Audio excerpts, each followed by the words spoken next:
This week in the security news, Americans can't hack it. Copy and paste is how I get malware. Pixel 5 web browsers, because you can. Actually, they're web servers. How they got in and why security is hard. Vulnerability management is failing. Is it dead yet?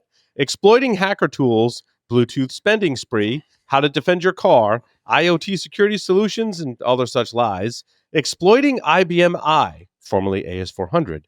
Vibe coding vulnerabilities. Plex is hacked again. Bill's emoji.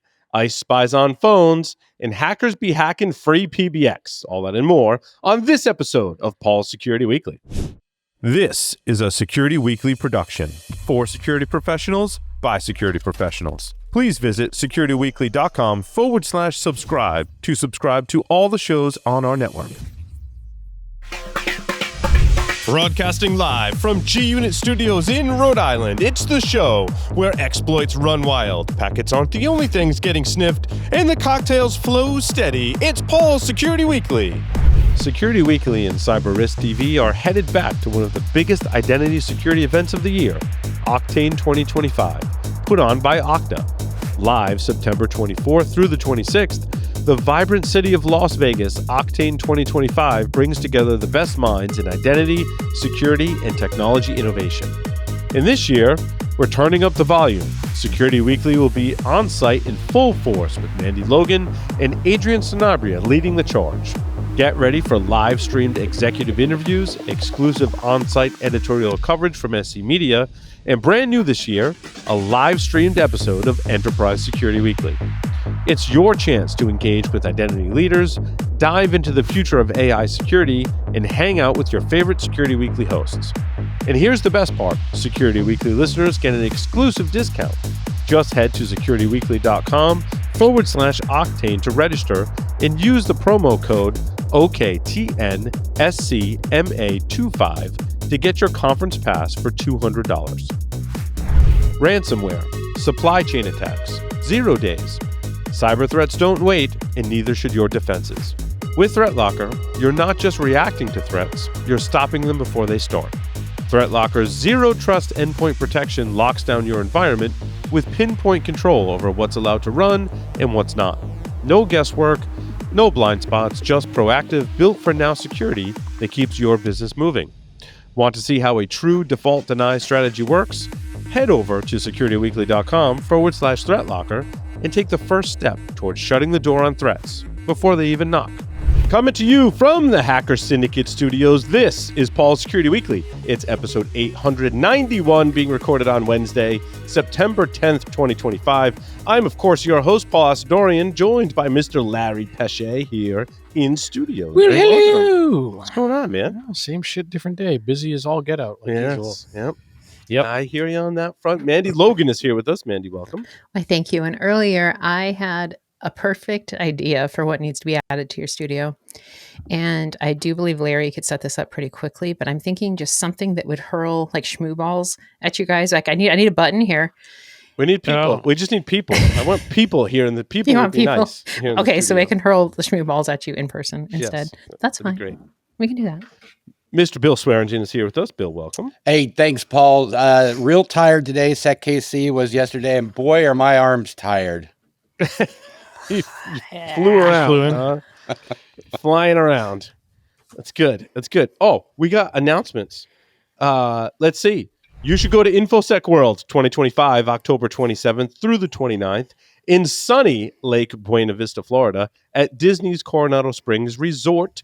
Workshops are running October 25th and the 26th and October 29th through the 30th.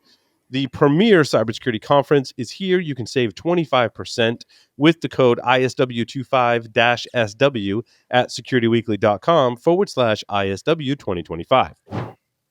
You can watch our show live every Wednesday at 6 p.m. Eastern Time, except for the days we're not doing it at 6 o'clock. We'll be doing it in the morning, but I'll put it on the Discord server. Links to the live stream broadcast are in our Discord server. You can get an invite to our Discord server at securityweekly.com/Discord. Welcome all of our live stream viewers. Very nice to have you. Yeah. Let's see. Hey, before we get started on a story, more announcements. No, not so much an announcements. It's going to be one of those things that we're going to have to figure out. And like the first time Mandy and Bill are hearing about this, and because we're here at Hacker Syndicate Studios, and well, we're a much smaller contingent at Hacker Syndicate Studios than we used to be. Mm-hmm. And the space next door actually got rented. It did. Oh, And I heard rumors it's a Taekwondo school, so it's going to be interesting during showtime if you hear. hiya, hiya! Smack. Here. And then everything on the wall is going to shake. Yep. Yeah. Yep. Could be a lie. I don't know. We'll see what happens there. I don't. But Why? it's- Why would this you be know. a lie? Like the conspiracy, or like what a liar. Well, because I haven't actually talked to my landlord about it yet, I got you. so I've only got Somebody's just making jokes. Information. Yeah. Well, I think it'd be more cruel if it was like, oh, it's going to be a cupcake studio. Ooh. And then No, it's not. My concern was always a music school, specifically yeah. like drum lessons would be really bad. Think about like when they're disclosing who's next door to the potential customer of that place. Like, well, you'll never believe what's Yeah. next door. store, but Porn, also porn what's- studio, porn studio. But also, what's weird is like we can smoke in our studio, which is part of the arrangement, and then there's a unit next to us. But then next to that is a cigar lounge. Like Oh, they have like 3 units, like all together. And so, like, yeah. I So don't this know, isn't exactly the like, best. who place would for want to be between us Yeah. that doesn't smoke? Right. Like, Yeah. Like for a child's taekwondo place, maybe not the right spot. Right. Probably not the right spot, right? Like, oh, Yep. the kids can go to the cigar lounge after Yeah. karate practice. I mean, the good news is- the only option. Go ahead, Bill. I was gonna say the good news is it won't be open very long. Right. Right. It's true. I'm just coming here every time they're in here and just rip cigars the whole Yeah. time. I see. The only thing that could have actually probably worked over there would be a hot yoga studio, and that would be the only place that would stink us out. True. Very true. It's always interesting. There is a restaurant beneath us too. So, Yep. But anyway, it's interesting times. Let's talk about security stuff. Where do we want to start this evening? Great question. Of course, I put a couple of stories in late because, well, they got in front of us and all that type of stuff. Bill, you weren't here last week when we were talking about Flipper Zero and hacking into cars and stuff like that. So No, but it's been all the this seems rage to be- lately. yeah, it's just like the story that just keeps going. So I have so I use Feedly to keep up with my security news for both this show, my other show, my day job. Like that's where I get my information from, and I've got a lot of custom searches in there, and one of them is for Flipper Zero. And so every week I see a new article, and lately all of the articles are coming from not cybersecurity or hardware hacking news. They're coming from the automobile manufacturer like side of things. So I don't know if it was Car and Driver or like similar publications are now talking about folks using the Flipper Zero to break into cars. I've even heard reports recently that attackers are able to start a vehicle using the Flipper Zero. And like now the reporting is just all over the place, right? Automobile manufacturers are hand waving. This recent article, my story number 21, comes from carandhorsepower.com, which is interesting. And again, all the other parts of the article are recapping all the things we've talked about on the show, right? Like how people have traditionally stolen cars, the attacks that we talked about, roll jam, rollback, other methods, the newer methods that we have a lot of speculation about in the Flipper Zero and how they're able to do it. Just to recap, I firmly believe that someone did, I don't know if reverse engineer is the right terminology for it, but I believe someone did gain access to the source code that lives on the key fobs and the vehicle. And from that, we're able to glean information about the random number generation. Yep. And able to predict it. And the reason I say that is because reports have told me that once you do the newer attack using the Flipper Zero with the custom firmware, that the key fob for the vehicle no longer works, which tells me the Flipper is able to predict the next random code, leaving the actual key fob out of sync. And that's like the only evidence. I was just like shit that I've pieced together. Yep. Now, this article recapped all that, but then talked about interesting defensive recommendations, such as using a double lock or deadlock modes and disable passive entry in settings if your car supports it. So it's interesting.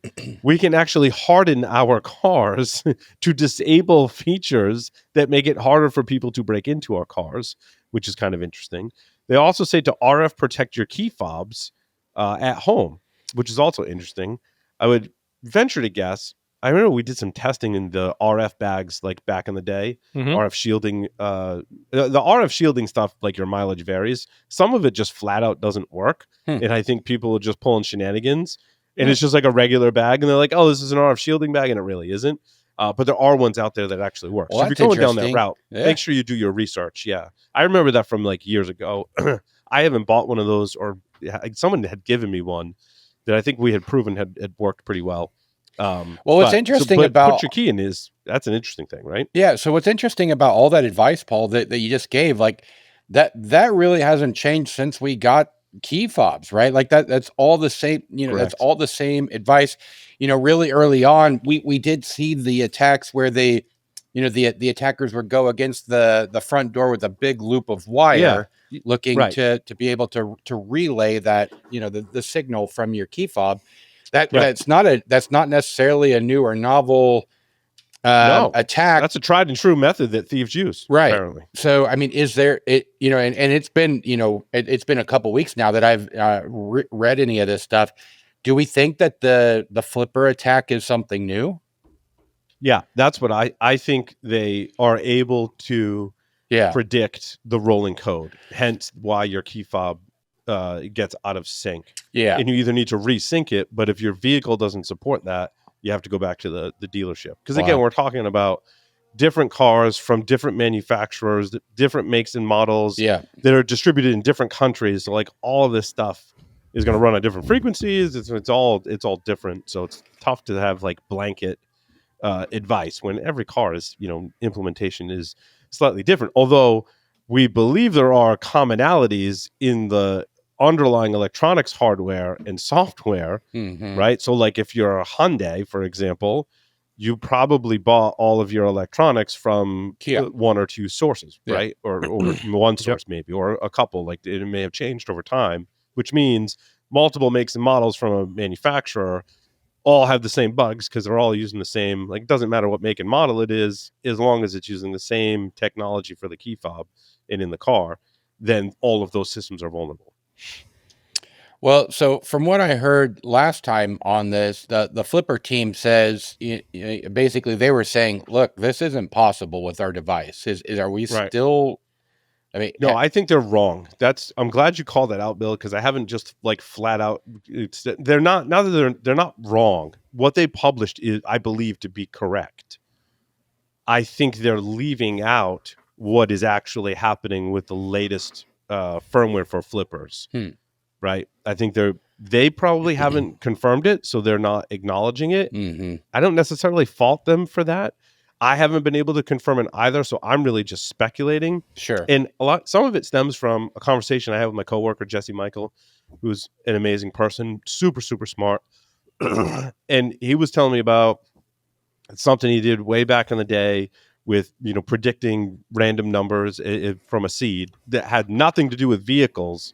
But he was basically like, the legit process can be out of sync since you're able to predict like the next thing. And he's like, that's from a security research standpoint, Jesse validated that if you can understand it's not even an algorithm, right? If you can understand how the random numbers are generated and you can predict the next one, that's a valid attack. That's been proven in security research outside of automobiles and stuff like that. Right. So. And if Jeff were on here, Jeff would say something like, there's no such thing as a computer generated random number, right? And so like, especially when we start pseudo random at best, right? At best, and at best, right? And then you start wondering, well, when you take a look at the source code of that comes from an auto manufacturer, and we've had 100 stories of this before where the companies may put out like proof of concept code that says do not use this in production, right? For other things.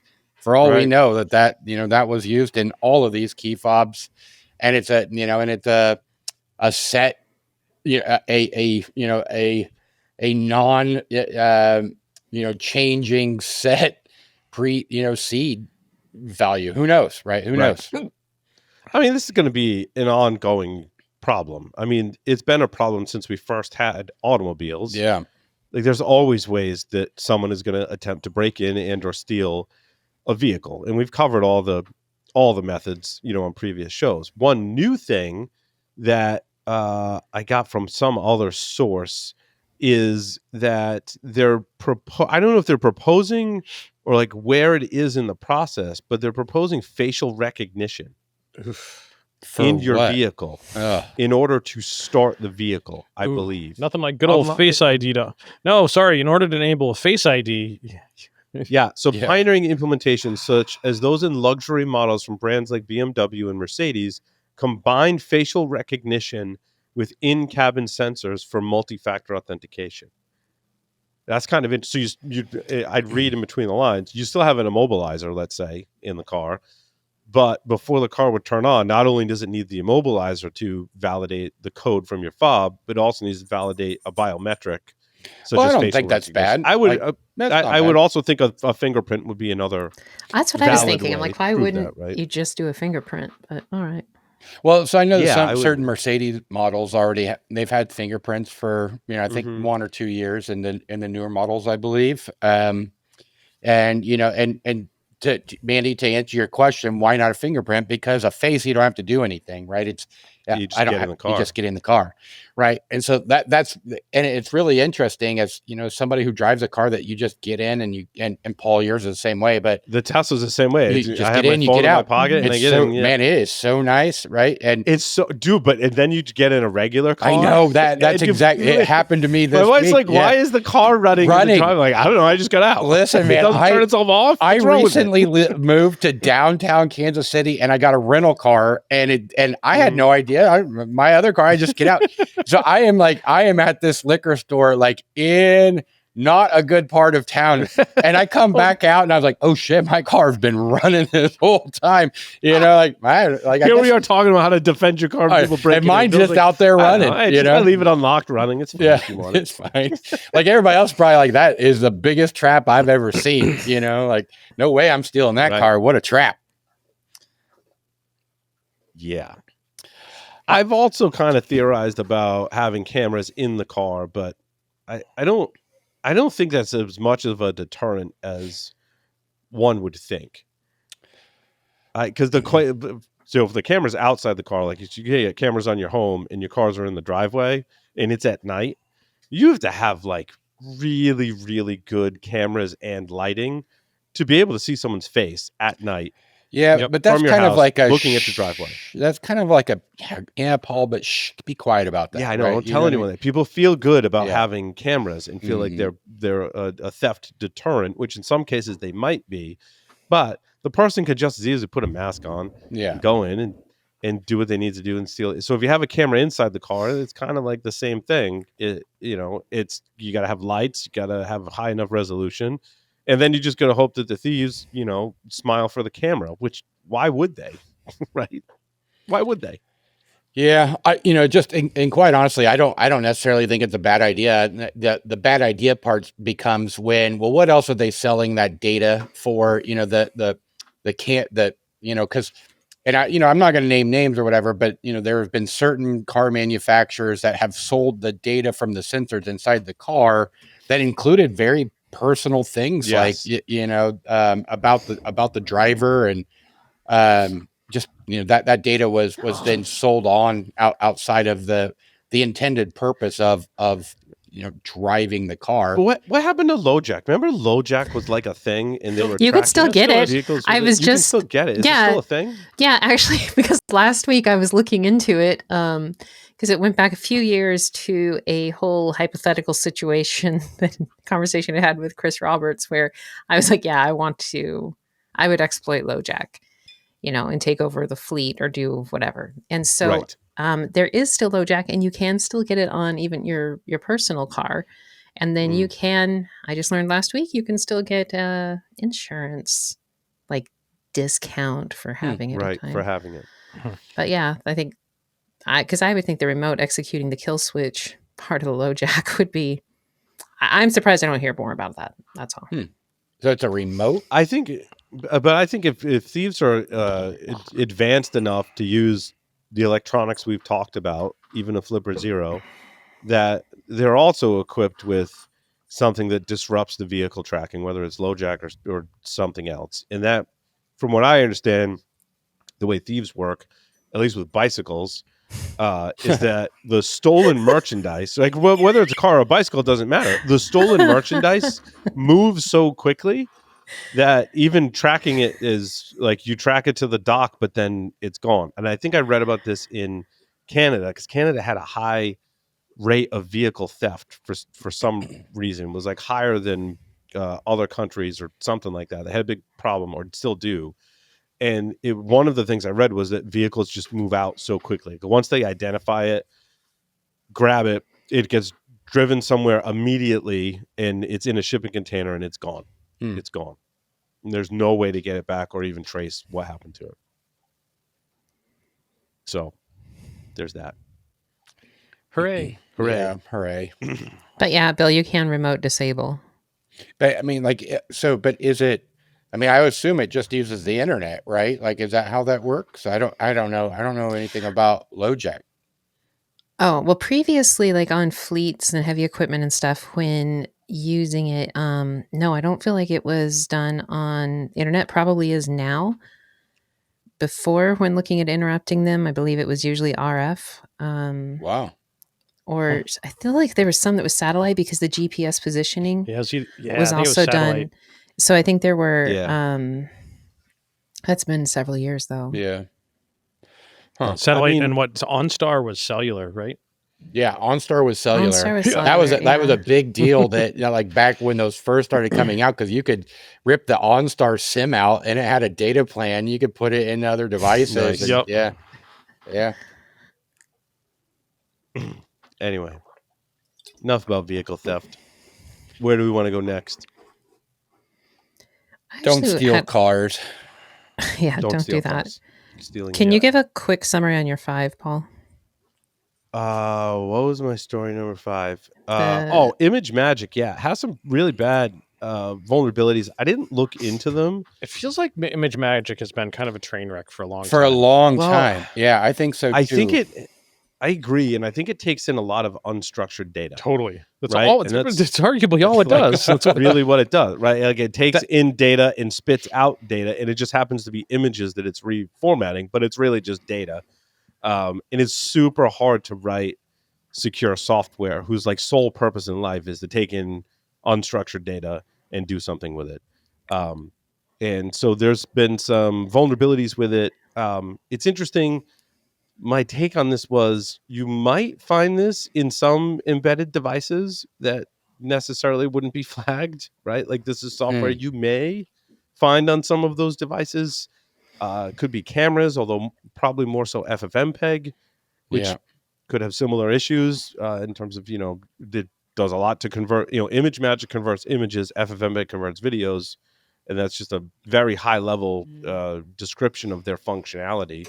But you might find those in things like cameras and other systems. That my point was these may persist for a really long time on IoT devices and embedded systems versus wherever else you put Image Magic, usually Linux servers. Yeah, I was going to say this is going to be a problem for Linux web servers for years to come. Yeah, I want it because does WordPress like use Image Magic in the background? That's a good question. It does. Well, let's put it this way. I don't know if WordPress does, but I bet there's a bunch of plugins that do. Mm-hmm. Because image conversion on the fly is something that you'd want in your website, and I want to say Image Magic was used for a lot of those. Yeah, so like just like on the fly. resizing and things. Like so if somebody were to upload a profile picture and you need to have 4 different sizes for how it's going to be displayed in your right. Like that's where a lot of these tools are used, is just, hey, make this one a little tiny icon, make this one if somebody clicks on your profile picture, just to resize all that stuff. A lot of times that's Image Magic in the background doing that, right? Yep. Yep. And so, I haven't really, I just clicked on it, but I haven't looked at this POC. But there's some in the past, and I don't know if it was Image Magic or something similar, where you could upload a malformed image and get a shell shoveled back out to you as a result of that, right? So, awesome. It looks like it looks like, just real quick, just looking at this exploit, it looks like it's C code, right? It's written in C, and it looks like it would have to have Image Magic running on the box. It doesn't look like this would generate an image or anything. It looks like you would be on the box already and attacking Image Magic. But well, I mean, you might not necessarily be on the box. You could be feeding an image, or you could be feeding output of this to something that's processing with Image Magic, I wonder. Sure. Great bug write-up, though. Larry and I were just talking about the differences in the quality of vulnerability reports. Quality-wise, Larry, I'd say this one's very high quality. Yes. In terms of the description, talking about exactly which points in the code have the vulnerability, and then I'm assuming a working proof of concept exploit and instructions on how to run it. That's the right way to do it. Yep. And now, admittedly, in the example we were talking about, they did not have access to the code. Like Image Magic as open source, you could point directly to the code and say, this is where it's messed up. Mm-hmm. The one we were talking about, they only had access to binaries. Right. Or emulated firmware. So, yeah. A little different. Jeff's not here, but I have to talk about UEFI. Now I'm making sure that not a week goes by where I'm not talking about UEFI. And a lot of weeks are going to go by where we don't talk about PCI. Right. Well, let's put it this way, where Jeff doesn't talk with us about PCI. But I'm going to talk with us about UEFI. And I chose a very interesting series of articles that talks about specifically not just UEFI, but secure boot. It's a 10-part series. It comes up. I mentioned I used Feedly, so I have searches for UEFI and secure boot, and I've seen this publication come up a number of times, and the every time I look at it, it's more of, what did I call it? FUD. It's kind of more written like FUD, like someone has an axe to grind. You know the kind of articles that I'm talking about, right? Like there's not so much balance between like pointing out problems, offering solutions. This is just really, I don't know if it's multiple people, like they got an axe to grind against Secure Boot and Microsoft. And some of it is just quite frankly spreading FUD. And I haven't added it before because I really didn't want to call attention to it. But now I'm seeing it more and more because they're publishing like this 10-part series. They're calling it like the 9/11 of Secure Boot, which I don't. And I understand that 9/11, there is some, I believe, significance to when a certificate might expire on 9/11. But like, don't compare issues with Secure Boot to a catastrophic event like that, because that's not fair. Yeah, there are plenty of other catastrophic events you can compare it to. Sure. So like what, Larry? Is a lot of this is hype. I think you should still enable Secure Boot on your systems. I thought the Fire Festival. Yeah, but they're spreading FUD. So like, here's an example of the FUD. In one quote, they say, one might say that Microsoft staged a coup against BIOS. You might say that, but you'd be fucking wrong. You'd be wrong. That's like, I can tell you that's not how it happened. If you want to know how it happened, you can check out Below the Surface. I interviewed Vincent Zimmer, who worked for Intel. I don't know if he works for Microsoft or Intel. I don't know if he jumped, but he worked for Intel for 20 plus years and was one of the folks early on helping define the UEFI standard, and told the story about how it came to be, why it came to be. I've actually interviewed multiple people, including talking to my coworkers about how it came to be. It was most certainly not a coup by Microsoft. UEFI and Secure Boot had the best intentions. And I think there are many, including this person, that just take issue with how the root of trust specifically is handled for Secure Boot, how much control Microsoft has over that. My response to that is, I love this quote, I actually pulled this from an LLM and I thought it summarized it nicely. So if you're unhappy with the state of secure boot, it is possible to fully create and manage your own secure boot keys and root of trust for your system, giving you independent control with no reliance on a vendor or Microsoft certificates. So you can poo-poo Microsoft and secure boot all you want. If you're unhappy with how that root of trust is created and maintained, create your own. Yeah, this sounds like a Gen 2. This sounds like a Gen 2 user. You can compile it from source for everything, and you'd be fine. In Arch Linux, you want secure boot? There's a complete guide. Here's how you create your keys, create your certificates. Here's how you sign all of the software that you choose to sign in secure boot. And when your software changes, you have to go update your own root of trust. You can totally manage it on your own. It's, I think, one of the more beautiful things about secure boot. I think a lot of what's being published in this series and on this site, including lawsuits against security researchers for harassment, which I just learned about today. I was like, I don't know what's going on here. But I put it here because you should read it, because it is one person's opinion, and we should take in all of the opinions for what they're worth. Yep, wrong or otherwise. Wrong or otherwise. I believe they're wrong. You may agree, and that's fine too. Yep. But Secure Boot has issues. Look, I'm not going to sit here and say Secure Boot's perfect. But again, if the root of trust is your issue, you can create your own, and I think that's great. So yeah, that's the latest. So Paul, I'm looking at this page here, and are each one of these parts are just really, really small, little short rants of FUD. They're little short rants, so you can get through all 10 pretty quickly. It looks like here. And a lot of it is just opinion, dude. Like, I don't know if you read some of them. Yeah, I'm looking. Some of them, like, yeah. A lot of it's just opinion, and it's fine to look. I'm not saying you can't have opinions. It's like my opinion, man. You can't. I don't agree with your opinion. Some people might, but a lot of it is. It's not technical facts.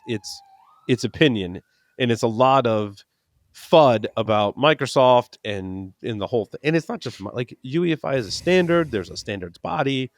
It's the whole thing. There's not just one company that controls it. Yes, Microsoft controls large swaths of it, but arguably they have the most popular desktop operating system, and so they should. But in any case, still enable secure boot. That's right. It's again, no defensive technology is perfect. You should still enable secure boot where available. I'm looking at this site, and I'm surprised. I just had to double check that the date that this was written was actually 2025 and not 1995. Quite honestly, because the site looks like it's right out of 1995. The 1990s called want their CSS back. They want their HTML back. There's no CSS. I don't think. Yeah. That's why they want it back. Yeah. Hey, if we're moving on, let's move on. I'd love to talk about your number 17, Paul. Venezuela's President Maduro says his Huawei Mate 6 one of the things cannot be hacked by U.S. cyber spies.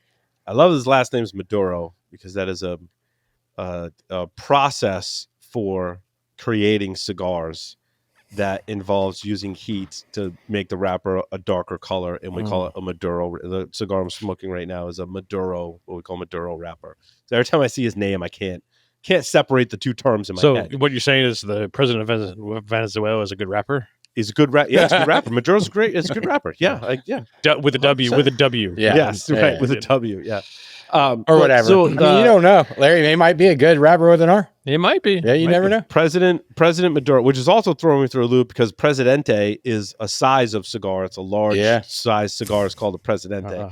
Anyway, President Maduro and his Huawei Mate X6, his statement is impressive. I find out everything through this. The phone that Xi Jinping gave me, he says, the best phone in the world. It kind of sounds like Trump. Yeah. Best phone in the world, right? It kind of can't like be Trump, hacked. The way he speaks. Yeah. Americans can't hack it. Neither their spy planes, nor their satellites. They can't hack it. Sorry. Can't hack it. It's the best phone. It's the best phone. Well, I mean, the fact that he phone. said that their spy planes nor their satellites can't hack it. Well, what about their software? I don't know. And what about their hackers? Yeah, right. But here's the thing: we don't have to hack your phone, President Maduro, because China already basically hacked your phone. Because if they gave you a phone, they were putting back doors in it. Yeah. Like I'm just This is just It's speculation. It's just rhetoric. But let's just go with it for a moment. Yeah. China already hacked your phone and put a back door in it. If Americans want access to your phone, we're just going to wake up the back door that we have in Huawei that on the person's computer that has access to your phone, and we're going to hack it that way. That's obviously not. I have no evidence. Well, so we have quite any honestly, of those capabilities or any of that goes on, but it makes for a good Hollywood plot on how we hacked the and president. sometimes Venezuela's phone. Hollywood is based in reality, Right? So sometimes, yeah. sometimes. But I think it think hasn't gone the story well for here, like Oracle. Like Oracle's Larry Ellison is quoted as saying Oracle is the only software that's unbreakable, which is ironic that he said that in 2015. And we sit here today with an Ars Technica article that's talking about severe security flaws in SAP. It's just Bill, you were saying something in there. Yeah, I was just going to say, like, the story in this is not, quite honestly, Paul, like when we start talking about Huawei and backdoors and all that stuff, and, that to me, that's not the story. The story is this President Maduro needs to have a security detail that outlines what you just said. You just dropped some real tradecraft right there, right? Like that someone needs to tell him, hey, if somebody gives you a phone and tells you this is the most unhackable phone ever, and we're giving it to you, congratulations, you're so lucky. Well, it might. I mean, I I wouldn't be surprised if that he totally doesn't use it. The security detail is all over that stuff. Yeah, but like some of these countries have a little bit less scrupulous types of folks in power, and who knows? Maybe he's on the take from Huawei. Maybe. It's propaganda, right? They want to show support for China for whatever reason, for political means, and this is just propaganda. Yeah, Mandy. Well, because Huawei is bringing up about this Harmony OS. So they have a new operating system. So inherently, like, of course, it'll be a little bit less hackable because it's not known. It's not known like iOS or Android. Right. It is different. I don't know if it has its roots in Android or not. I know that I don't trust it though. Yeah, because I see some Huawei devices out there. Given, and I'm going to say this, and it's again pure rhetoric. Given Huawei's previous performance about stealing Cisco stuff, they probably didn't create anything from brand new. No. Yeah. I will also say, like, the similar type of thing. I ran into this quote new IoT operating system that is supposed to, there's a big consortium working on this operating system to help make it more secure and all this type of stuff. And it's called Purple. Purple OS. Mm-hmm. It's like PRRPL OS. And did Purple. Yeah. And I did some research into it. And wasn't very deep research. I spent about 5 minutes on their website, and turns out Purple's based on openware. Oh, interesting. Like, okay, I know this. I've been here, right? So, well, it's like every new Linux distribution is not a new Linux distribution. It's just a variation of Ubuntu, Ubuntu or Arch or Debian or whatever. Wait, what is Calyx? Calyx. Oh.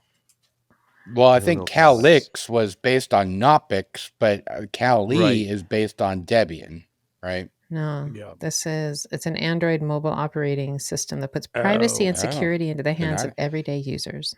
So it's an Android derivative, right? Where are you seeing that, Mandy? There was a sticker from DEF CON. No, I have a sticker in my room that says Calyx OX, and I'm like, OS. I'm going, yeah, what is this? I keep meaning to look up what is Calyx then. Huh. Hey, Paul, can you remove the software update prompt from Mandy's head? Yeah. I can do that. No one forgets the Mandy people. I told you about the whole blonde joke, right? No, I don't know why tell. that. Okay, so for the listeners at home, like, since my hair is historically, it's more strawberry blonde. So I got a lot of blonde jokes growing up. And there was one that I heard when I was about 11 or 12, but I didn't understand it, but I wouldn't admit that I didn't understand it because... That's hilarious. Because you were blonde? Yeah. The irony. I understand. Right. Yeah. It was a middle school guy telling me a blonde joke. Like, I'm going to say that I didn't understand the blonde joke. But what makes this worse okay, I kept thinking about this joke over the years. Like I'd be driving and think about this joke and try to figure out what was it. What he had told me was, why do blondes always have long hair? And it was then he said to cover their stem. And then he laughed a lot. I didn't understand this. Many years later, I don't get it either. Just to be clear, I like. Yeah, I just don't. to be I clear, don't I don't get Thank it. you. Yeah. Exactly. And I think What? you've told this to me before, and You guys don't I'm get it? sorry, Yeah. Good, neither because do I. for whatever reason, this made me think of something that happened at DEF CON, whatever Larry had just said. And no, what made that worse was then as I tried to tell that story to people at dinner one time, I said stem. I heard the joke later. What it was to cover their air stem. Okay, implying airheads with an air stem. But that's not how See, I heard it's it. not a funny joke Right. if you have to explain Yeah. it. Right. It's Yeah. Either not. way, actually. Yeah. No, but what Mhm. made it worse for me was that one time, like I was explaining that at dinner, and like, one guy And goes, somebody knew "Stem." it. Somebody was like, No. "Not stem No. airhead. It's the air stem." Airhead, right? No, he's like, "Stem, stem. What is that?" Yeah. And I, in my infinite, like, here, let me put you in your place, like Oh my person, God. turned and goes, like Steve M.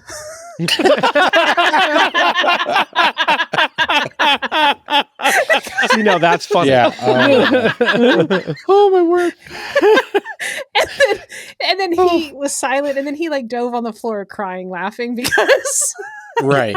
it was like, I can't spell stem. Oh boy. Oh my god! I just laughed so hard I made myself lightheaded. Whew. Oh, man. Well, speaking of phones, I just Speaking of STEM, there's an entire. This is why I love the internet, because there's an entire blog dedicated to running a website on a recycled Google Pixel 5. And like, of course there is. why? Yes. Why would you do that? I mean, because you can, I guess. Like, Because Do you you can't think if install we were graphene all on it, go- so there's no good use for it. Yeah. Like, can we crash it if we all go to it? Like, I don't. probably. Yeah. probably. I mean, that's one way to recycle your old hardware. Yep. I guess it's. I mean, you can. So, like, yeah, I'm not sure why. I mean, I can see banks of phones now being like a server farm or something. I probably have enough old phones I could run a whole web server farm off of phones. Not that I want to That's go what I through was the work that's picturing. No, outlined that's- in this. Yeah, Yeah, because you just can click Yeah. a couple of buttons at Amazon. exactly, and spin up the Yeah. world's most tiniest instance would be more powerful than a phone to run a web server on. Yeah. In fact, I think I've done that. In any case, it's cool. Well, do that. my webcam is my previous iPhone. That's what I use. My webcam is Mhm. just my last gen iPhone, and I'm getting ready to trade up. Probably not going to go iPhone this year, but you know, it'll just be the last phone that I have is going to be my webcam again. Nice. Yeah, Good probably quality on more it, too. secure than a bunch of the webcams that run Linux. Well, and Yep. great cameras, right? You know, like that's Yeah. what are phones now? They're cameras. So Yeah, 24 megapixel camera and craziness and yeah. Yep. 50. Yeah. I mean, some of them are, way yeah. up there. And Paul, if while we're on that same vein, taking unusual hardware and doing crazy stuff with it, much such as our want. My article number 8, Identity 4, it's the name of the blog, but he created a Rackintosh Plus. Rackintosh. Rackintosh. Yeah, he took a Mac Plus and he put it in a rack mount case. Why? Oh my God! Look at this. Yeah. Oh my gosh, that's amazing. But no, why? But why? Yeah. It's the same. Yeah, like for the same reason why you can run a web server. Yeah, on that's Google right. Pixel That- Live. Macintosh yeah. Plus from 1986. Yeah, like, that's for the same Wait, reason what why, story are you because you on? can. My story number 8, and you might need to refresh, Mandy. I didn't. Okay, add them 'cause it's until really not- late. No, it's just Yeah. saying that it's not secure. Uh-oh. Okay, continue. Was there another name for those all-in-one Now-in-pwned. Macintosh? I Thanks, just call them Larry. Macintosh, right? Yeah. Well, they were Is there a Pro and the a Mac 2. No, that wasn't the 2SE. 1986 Macintosh Plus? As much as I adore this little champion, it has some glaring issues that I was struggling to ignore. It's big and bulky. So I And put it's it in a old. rack mount case, right? Like that's hilarious. and it's old. Yeah, this is awesome. But like, why? Yeah, I don't know. What do because you can. And even better, he created fake retro themed ads for like you would have seen in 1986, like at home, anywhere in a rack cabinet, ready for anything you need to do, and it's all in the same fonts. Oh my gosh! Look at the faceplate that he made. That is beautiful. Oh, yeah, Yes. Yep. And he made stickers for it. Yeah, I love how we're all scrolling and seeing the same things at the same time here. Right? Yeah. Wow. Oh, I love Larry. I just see the ad. I see the ad now. Yep. That's incredible. But like, I wonder, like, power wise, like CPU performance wise, what that would compare to today. Like, is it like you have no put this next to like a Raspberry Pi 1? No. So remember Raspberry Pi 1.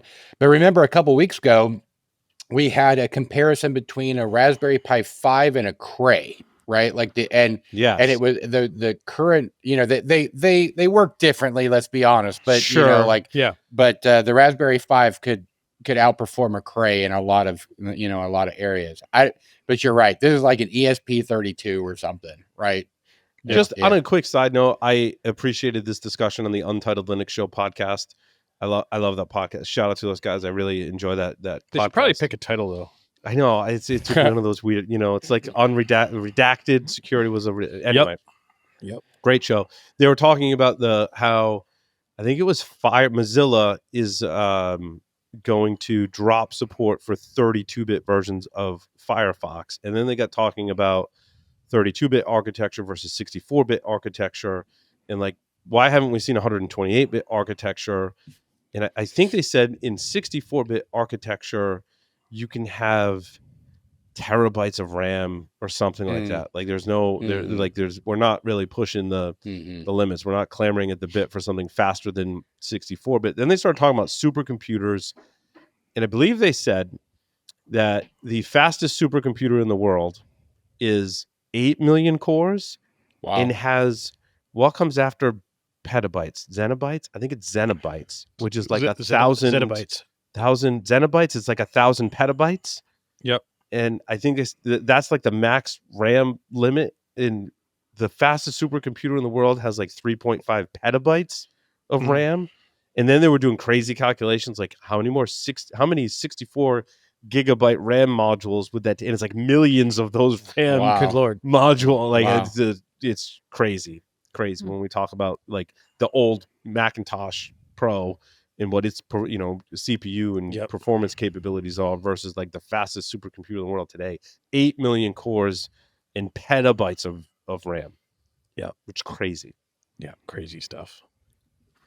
Yeah, like the stuff that equivalency processor wise, like you're now putting these chips in a device that you plan on throwing away. Yeah, right. Yeah, like what is it in the card pewter? Like an ESP32 is pretty much Tensa core. What is I forget the name of the CPU on it. Extensa, something like that. But the point being here that I can run all kinds of stuff on here. In fact, I had this one. Don't try this at home, but there is or do in the Bruce firmware. Catch me at Gurkon if you want to nerd out about this stuff. But in the Bruce firmware, I found there's an IR jammer, infrared jammer. Cool. I'm like, no way. I'm like, that is so cool. I'm like, we need to test this. And right before the show, I was unable to turn on the TV because this was jamming the infrared. And I'm like, so what would you use that for, Paul? Oh, so I would not. I mean, I would never do this. What would someone of less scruples use that for, Paul? I would never do this. Our friend Bob, remember our friend Bob? I remember him. I haven't heard of that guy in a long time. So Bob is he out of jail? Totally have. Yeah, he is out of jail. Cool. Yep. Bob would have one of these devices, assuming he wasn't on probation, right? Yeah. One's a jammer, and one is like a regular IR blaster with whatever software that you can mess with TVs. And you'd mess with the like TV, a Flipper Zero, or you do Bill's trick or Bill's friend's Bob trick, where you use the casting, the Android Google casting thing, and you change the content, but then you jam the IR signal, so they can't do nothing about it. Can't do anything about it. I'm like, this I love it. That's amazing. Yeah. right? Yep. So I can see Bill now putting porn on the TV at the bars. So I and- never do IR porn. signal. I never do porn. I do No, 'cause like kids. And it's most likely 18 at the hours hospital of or somewhere weird. 1980s commercials is what I always put up there, and it's just like Oh, it's amazing just to watch because like it's one of those things that if you just catch it out of your eye, it's not going to be like it's like, well, that's weird. It needs to be subtle and it needs to be subtle. creative. Yeah, I yeah. agree. Like when the flippers started first going, we had all these capabilities, TV be going like now you got to be creative and it has to be subtle. I agree. It can't be too abrupt. Like I also have the firmware on here that cycles through a loop and sends all the off codes and then sends all the on codes. Yep. So the TVs are just constantly turning on and off, which is pretty fun too. So anyway. Oh, bars and TVs. Right. Yeah. what is Okay, how about a story from Bill?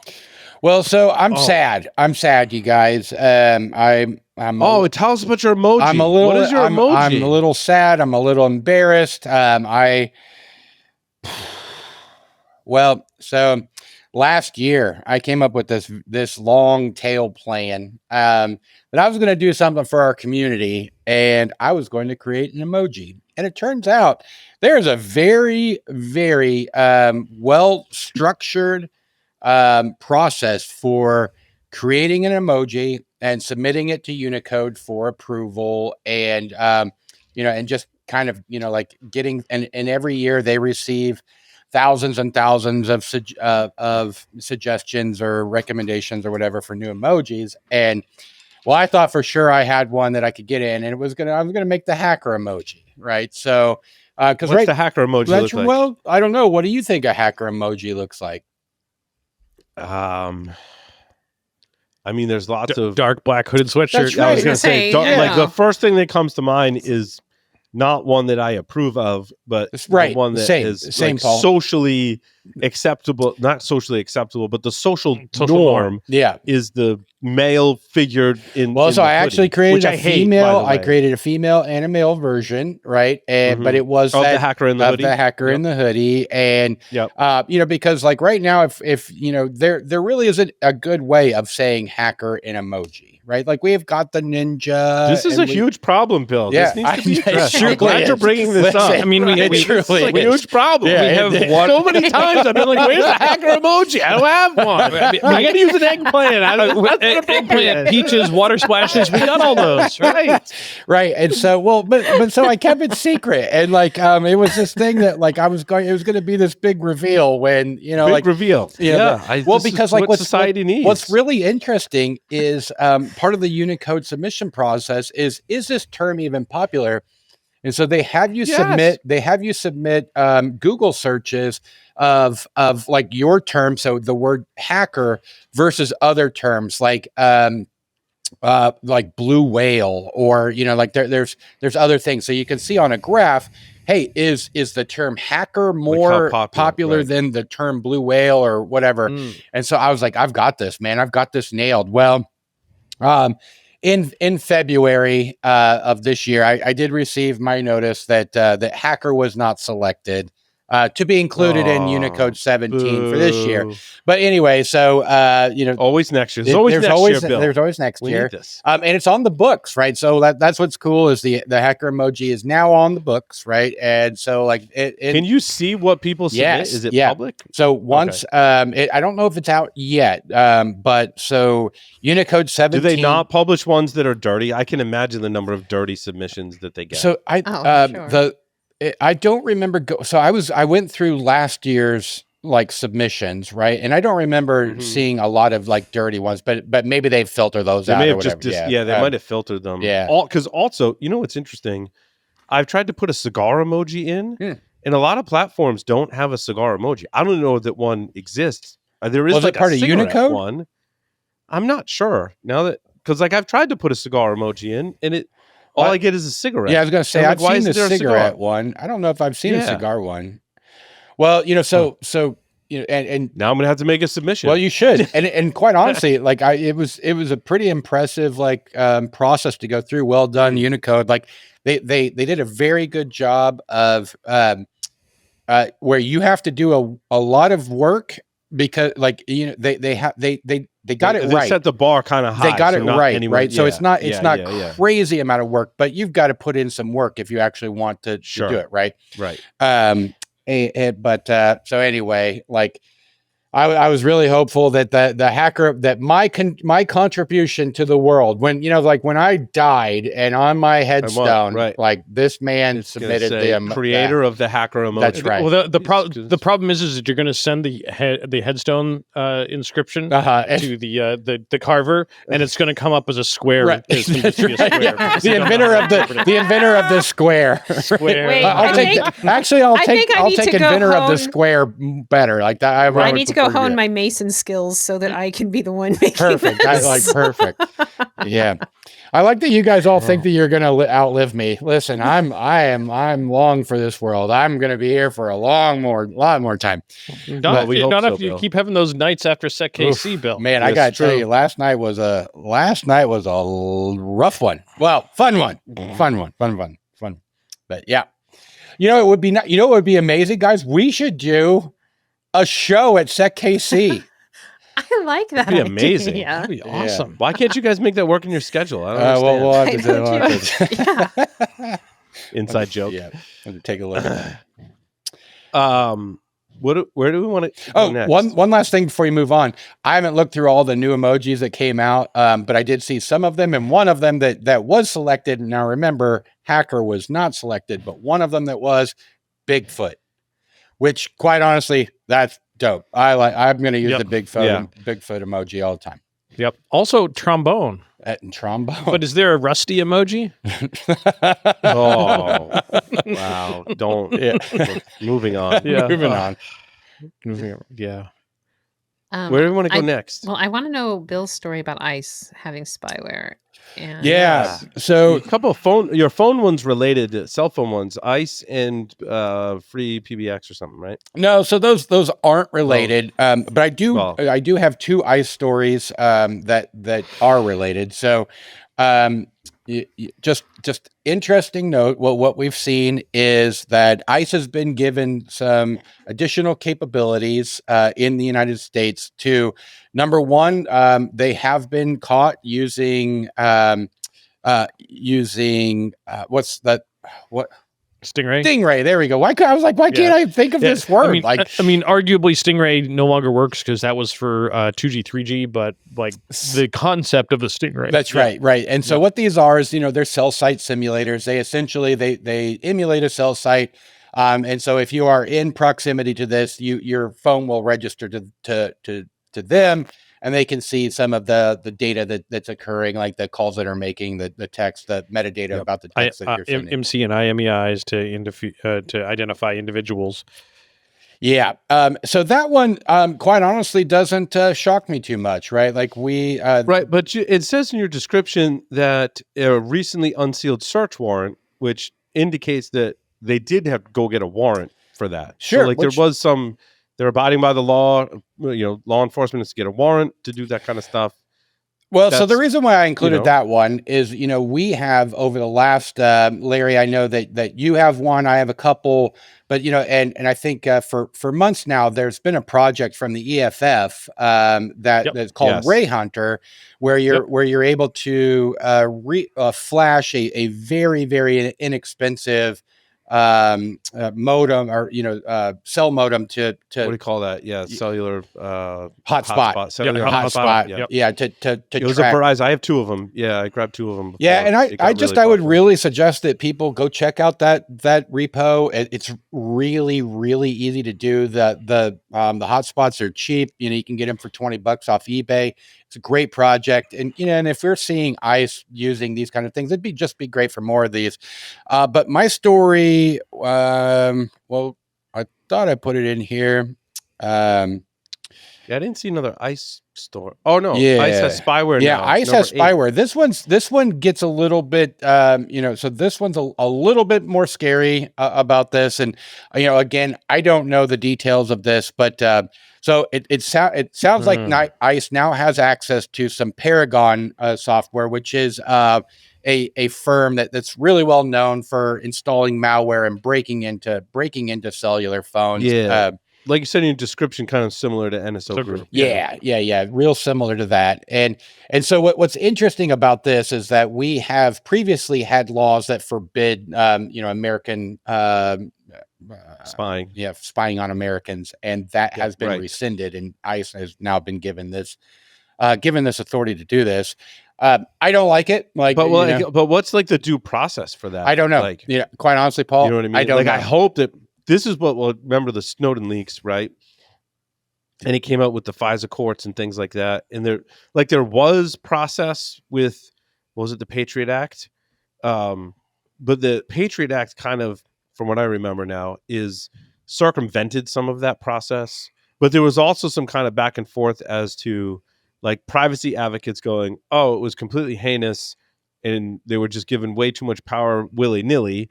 And people who worked for the government and proponents said, well, there were some checks and balances, but the Snowden leaks kind of gave us more details as to it was much less checks and balances than many believe there should have been.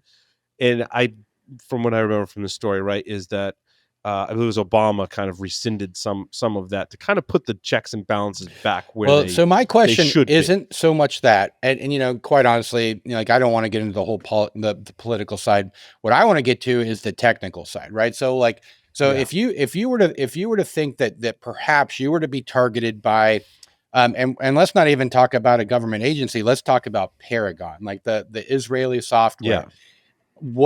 What actions can you take to one, detect if you are attacked by this? How would you detect that software on a phone?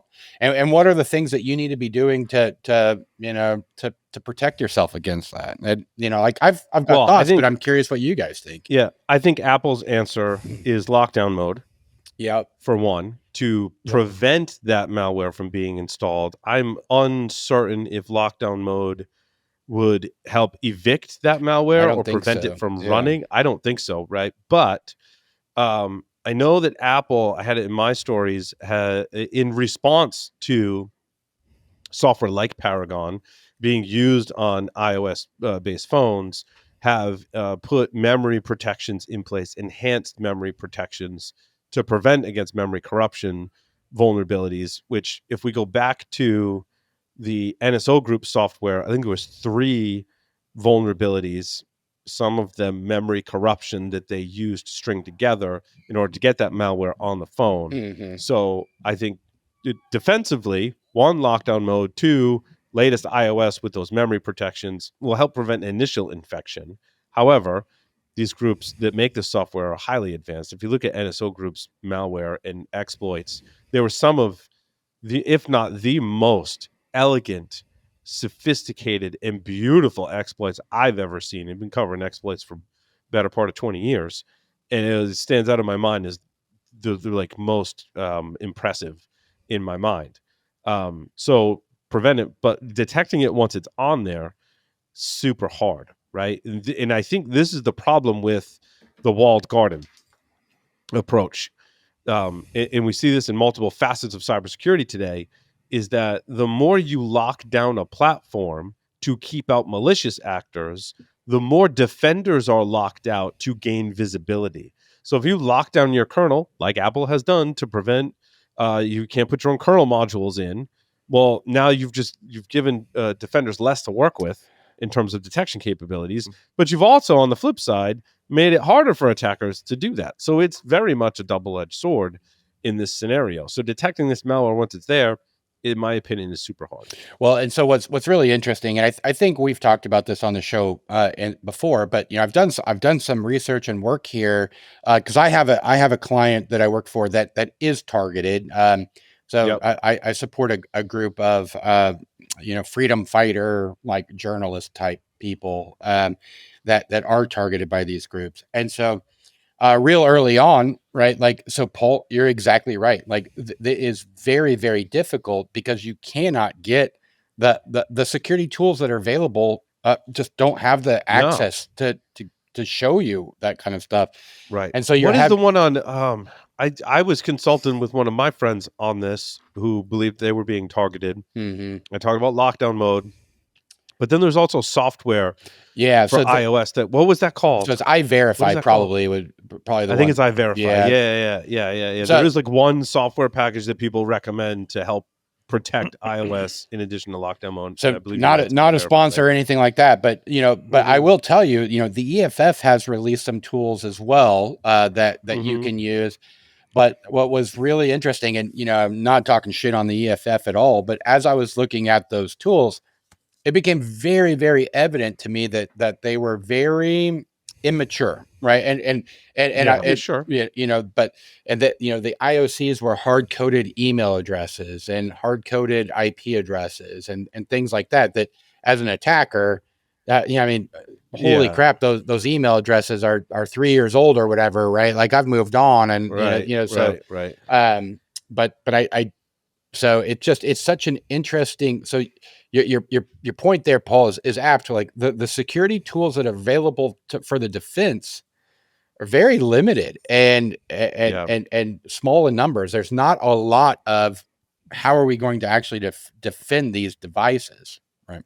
I mean, lockdown mode essentially turns your phone into a flip phone. That's right. Yeah, for all intents and purposes, right? Yeah, and so it's really difficult to tell somebody that you're giving up a lot of from what I've heard, you're giving up a lot of functionality when you. We should try that. Apple's I haven't done, and quite honestly, that should be something I do. Android has one. Has one too, but it doesn't lock it down as much as the Apple one. I was going to say, I know a number of folks that do run their phone in lockdown mode pretty much the whole time, and they said that it's still relatively usable. It's still a lot better than a flip phone, but there's definitely some restrictions. Can you still use Temu with lockdown mode, or I don't know. It's a great question. Yeah. Dude, any company that pushes for their app that hard, I'm skeptical. Yeah. For sure. I'm like, no. Like, you want that app on my phone for other reasons. Yeah, for sure. Because I can go to your website just fine. Yep. Well, then you go on the website, it's like, you can't do this. You have to do it on the app. Well, hold on a second here, pal. Like, you know. Well, hold on. Let me just go to AliExpress in my browser. Thank you very much. Yeah. That's right. Yeah. There's construction happening next door. I don't know if you can hear that. I don't know. Oh, I bet that was punches. Punch, punch, punch. Could be. No, not yet. Not yet. Not yet. Right now it's construction. We'll see. Well, so if we can stay on my stories for a little bit, I've got another one I want to talk about. So it's my story number 6. So can I have the password, please? So this is not going to ask me this all the time, Bill. I know. All the time. I know. Well, and so the reason why I want it to you all the time. So that's true. It's so easy. You just have to ask. Just give Bill my password. So one of the reasons I wanted to talk about this one is not that it's a by any means like unknown, especially to your guys, to the audience and those kind of things. But so what we've seen is that over the last couple years or whatever, that attacks are targeting people, right? And that social engineering is truly the way that people are getting in. They talked about specifically about calling the help desk and being, getting to bypass MFA and passwords. Listen, I know we all know this stuff, but I want to talk about Jason Street was at SecKC last night. And one of the presentations that he gave, was being non-technical hacking. I don't remember exactly what the name. Listen, I'm really tired, and it was a long night, but I don't remember his exact title. But he showed some of the pretext that he used for some of the social engineering that I thought was really, really interesting.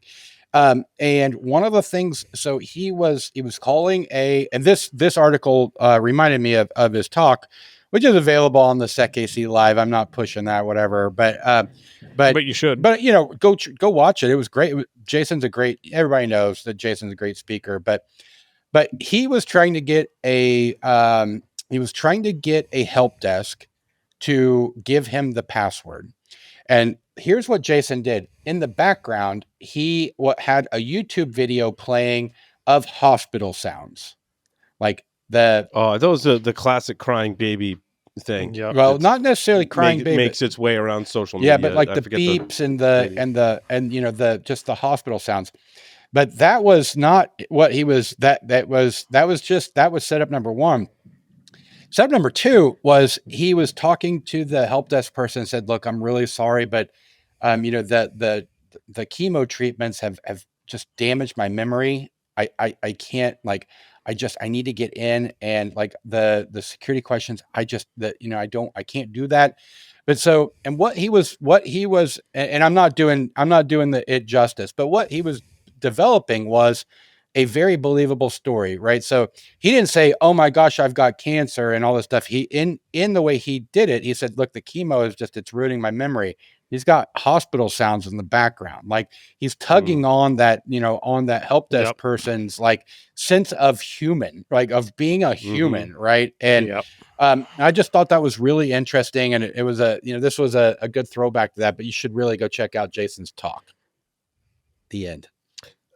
I had an article about how someone researched how a breach happened. This was great. Was this the DaVita? My story number 19, DaVita Incorporated is a Fortune 500 healthcare company. And the article goes, so basically what they did was they pieced together publicly available data that allowed them to basically support their hypothesis of how the breach occurred, which I don't often see articles like this. So this was really refreshing to me. Normally, Jeff comes in with, a bunch of breach articles, and it's like, oh, this one was breached. And like, that's really it. Like, it's, there's not many other details other than like maybe when they were breached, how long the breach happened, how much it cost the company, public information about the stock and what the stock did.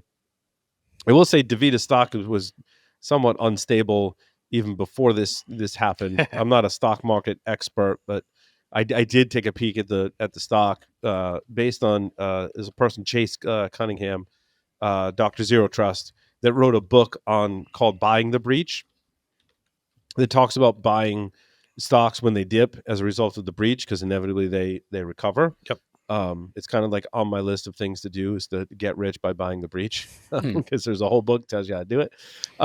But so the stock price aside, there was a lot in the like what went wrong section of this. So they talk through the whole thing, like based on public information, we think they did this phishing attack. We know they bought these domains. A lot of cool information. What's interesting is the like where did they go wrong section. So one of them calls out no multi-factor / VPN exposure on a critical VPN access solution. One thing is it doesn't appear that they were monitoring for dark web or the external attack surface. So they should have been subscribed to some. I'm not telling them how to run it, but you can subscribe to a company that monitors your assets on the air quote so-called dark web, and so that like, hey, these credentials have been compromised, and they're either here on somewhere on the internet. So you should probably have those users change their passwords, right? That's like one simple thing they could have done. Also, multi-factor authentication across the board for all users, for all applications is something we have talked about a lot on the show all the time. All it takes is one account without that multi-factor, or multi-factor that's easily bypassed in some way, right? Also, unpatched servers. There was an unpatched IP camera or phone. I think it was a phone, actually, exposed to the internet. Again, this is something, and I don't know why more organizations don't do this. And I think I've said this on the show in years past. If I'm a CISO of an organization, one thing I'm making sure that we have in our security program is not just attack surface monitoring, because that's just the detection of what you have publicly exposed. It's attack surface monitoring attached to a solid remediation and incident response plan. So you not only need to subscribe to a laundry list of companies that will do attack surface monitoring for you. And I did an evaluation of those. I think it's great technology. Some are better than others. Find one that fits your needs, but then have a process in the background that responds to that at a pretty high priority level, because what's exposed to the internet is what anyone on the internet can reach out and touch. That's right. And you better make sure that shit is locked down before anything else. Like, we talk about prioritizing all these vulnerabilities and blah, blah, blah. But in my mind, if someone on the internet can reach out and touch it, you better make sure that thing is patched, locked down, and you better have a process that's continually finding all that shit and a process that's continually fixing all that shit. Otherwise, you end up with an IP phone that's exposed to the internet that has vulnerabilities from years ago. So that was another mistake they made. Weak monitoring of open directories and brand impersonation. So I know we're familiar with like Domain Tools used to be a sponsor of Security Weekly back in the day, right? They're doing the brand monitoring for you. So if someone registers a domain name that is close to your company name, you get an alert. So you can block that domain. You can put in to have that domain taken down. There's actions that you can take to stop the phishing attack, hopefully, or thwart the phishing attack before it happens, because those phishing domains are on your radar, right? And maybe you're blocking those. Maybe you're trying to get those taken down. And there's not just Domain Tools, right? There's a lot of vendors that will offer that service. The one I don't agree with is where they say like a publicly traded company in healthcare should not use WordPress as its primary web platform. I disagree with that. I think it's fine. Like WordPress is a technology. It's the most popular web server technology that's out there. You know, content management system, CMS. You can have WordPress as long as you're locking it down. And just don't host it internally either, right? Like if you're the CISO, WP Engine, a lot of other, I like WP Engine personally. I've got, personal stories where they've been amazing to me over the years in hosting WordPress in a more secure fashion. That doesn't mean you can't still screw it up. If you do WordPress, you're just going to pay attention to the security of it. I'm not saying you shouldn't run WordPress, which is what they're trying to say in the article. I don't agree with that. I don't want to shame them either. They do have a CISO that's been there for over 20 years. I'll just say his name is Bob, right? Like Bob's got a lot of this. Like, dude, securing a Fortune 500 organization is not easy by any stretch of the imagination, not just technically, but politically as well. But hopefully that person's doing well. Hopefully they haven't fired that person, because I'm a huge believer in everyone's going to have a security incident. It's all in how you handle it. And a CISO that has experience handling security incidents is one you want to keep. That's right. Especially someone with 20 plus years of institutional knowledge in your company. Yeah. Like, don't fire that guy. Come up with a remediation plan. What went wrong? What are we going to do to fix it? And work to fix all of those issues. That, this company also got pretty much a free report, both in this article and on this show, of things that they can do better. Look, you can't sit there doing security for any company and say, yeah, there's things. No, we don't need to prove on anything, right? We're good. We're completely secure. No one's sitting here saying that. We all have room for improvement. So for sure. I do like this. I hope this starts a trend of more information about a breach, right? I do too. So, I've noticed that, I think we've talked about this on the show, but some of the transcripts from ransomware groups have started being posted. Like here's how negotiations went with this group or that group or whatever. But I think that companies should be more transparent. The problem is that your lawyers are always going to say, why would we do that? Right? Like there's no benefit for us doing this. All it could do is potentially harm our brand. And, but it really goes to show, like, it's good for the community to understand what are attackers doing? What are they doing when they're in? How do they work? Like, what were the failures that led up to this? Because, like every company has that one unsecured VPN that we're taking down in 2 weeks, right? Like, we've all got them. Every company has that one IP phone that's hanging out on the internet, right? And there's ways to help get ahead of that, but you got to build the program accordingly. Mm-hmm. And who knows? Maybe they didn't. Maybe it got missed. That's right. That happens too. Which, my story number 20 is interesting in the critical failure and vulnerability management. This was actually a really good article, and it has some good talking points in there. Amar did a nice job of writing this up. Oh, yeah, you jumped ahead before. And if you don't mind, sorry. just to cover it real quickly, and how they got in the DaVita thing. Yeah. Sorry. I had a story in there. Where did it go? It is my story number 1. An attacker's blunder gave us a look into their operations. Mhm. On the converse, watching an attacker do a whole bunch of stuff and feel the pyramid of pain Yep. starts to expose all of their TTPs and all. Oh, was this a new leak of attacker stuff? I don't know if it's a new leak. Which but story was it? my number 1. Let's see which one this is. Oh, this is from Huntress. I didn't miss this one. A whole This is a really timeline. long article, It is a really long article. Like I said, we'll cover it real quick. But on the converse, learning about how the attackers do their job and how they are making mistakes, and feeling the pyramid of pain of all the things that you have put in to help thwart them, and see the iterations of things that they have done to finally get in is great. Wow, this is a great one. I usually cover all the Huntress' blog posts. I missed this one. Thanks for adding that, Larry. Yeah, this is a really good I one. think this came out this morning. Mm, Yeah, it came out yesterday, so September 9th. nice. I thought that it's a long read. I thought it was a fascinating read. I didn't dig into it. Super a crazy. lot of tradecraft being uncovered here. Totally. As to exactly what they did, Totally. which is important for us as defenders. Agreed. Yep. 100%. Tons of stuff. Okay. Yeah. Moving back to yours, Paul. Yeah, like vulnerability management failures. So he highlights three call outs as to why vulnerability management is failing. So the first one is that basically vulnerability management vendors are living in the world of there's comfort in being able to say, look at the breadth of what we've scanned.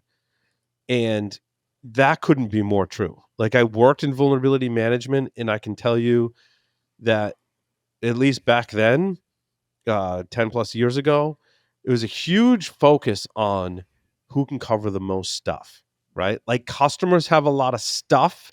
We don't know what customers might have.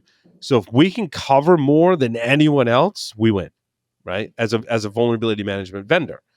And what that bred was the same challenge that we had since vulnerability scanners first came into existence, is that they produced the 100,000 page report that no one knows how to prioritize or make sense of. And VM doubled down on that over the years, that it was ingrained in our culture that we have to find the most, that we have to have the most checks for the most different types of software in hardware and network that is out there. We have to have the most coverage. Turns out that was not a winning strategy. That was a losing strategy, because companies just got frustrated with the mountain of data. So much so that it gave birth to whole new industries, right? That gave birth to vulnerability prioritization company. Like, the whole subsection of cybersecurity was born because the VM companies got so good at finding every single problem. Now, I don't want to say that the strategy was completely flawed either, because I did interact with customers in organizations that were like, we don't want to know about all that stuff, because the more stuff you tell us about, the more stuff you have to fix. And I'm like, yeah, but it's your shit. You have to fix it. Like, that's not my problem. Yeah. That's a you problem, not a me problem. Right. It becomes a matter of inevitability. Like, know, if you don't fix this, you're going to get hacked. And it's not if, it's when type of thing. So VM climbed the mountain of who can find the most stuff, and that didn't really work out. Now, the second thing they say is that some vendors are faring better because they've been able to shift their business model from selling traditional vulnerability management to integrated risk management solutions with a heavy emphasis on cloud. This is where it started to break down. Yeah. When cloud was all the rage, VM was like, oh, crap. You don't have servers in a data center that are running operating systems that we can scan and we can put agents pivot on. To that? Now we've got these ephemeral systems. And so what I believe they did across the board, so the Tenable Rapid7 Qualys, was there an acronym we were using for that? What was it? TQR? I don't know, whatever. Sure. Yeah, whatever, TQR. What TQR did was, oh, well, that just means we need to buy container security companies. And so I can almost remember off the top of my head. Qualys bought the company John Kinsella worked for. What was that called? It was a container security company. And Tenable bought another container security company. And then they went to market with, oh, hey, we can help you with the cloud deployments now because we know how to help you secure containers. It was a smaller kind of piece of the pie. I think what they didn't realize is that developers use containers, and developers aren't using the three big VM companies to secure their containers. They're using SCA and other solutions to help secure their containers. So cloud kind of threw a monkey wrench in the works of VM, that stuff can spin up in the cloud. It's ephemeral. And you as an organization, you own less of that infrastructure. Maybe I don't even own the operating system. So why do I need to pay a VM vendor for a license for a system if I don't own the operating system? I'm just running code in the cloud. And VM was like, well, shit, we need to solve that problem. One of their answers was to just buy container security companies. And I don't think it really worked out that well for them, to be honest. The third thing is near and dear to my heart. Increasingly, threat actors are exploiting vulnerabilities to bypass edge and network devices that are supposed to block access. So this is the thing, like VM companies are getting hung up on, well, we don't need a ton of checks for every operating system. And, we're doing our best in cloud, but let's try and diversify. Let's help people patch things. Let's diversify in web application scanning. Let's focus on all this other stuff, like whatever the next latest and greatest thing, let's focus on that. And then they've lost focus where they have not great coverage today for IoT devices and network devices. And network edge, yep. And the network edge. I've done some spot checking on certain platforms. There are small startups like the one I work for that have better coverage for some platforms than does the big VM. Like, for example, if you want an authenticated check for a Sophos device, last I checked, Tenable didn't have authenticated checks for Sophos devices, but guess what? We do. Right. And like, how is this happening? Like, you've lost focus. The HD said this when he came on. They're like, they've just lost focus. Because again, they're like, oh shit, we didn't win by doubling down on the most coverage. So we got to win in other areas. But they left behind this huge gaping hole. And guess what? That's where attackers are going after. Like, oh, you've got poor visibility into your network devices. And therefore, that's where attackers are living. And here we are. So the article says all we need to do is these three things. And I'd argue we wouldn't even be having this discussion if every organization on the planet could do these three things well. We can't. This is three challenges rather than solutions. They are prioritizing what needs to be fixed based on intelligence about your network risk, incorporating automation to help us fix what's critical or deploy a workaround, closing the loop by double checking to make sure vulnerabilities are remediated.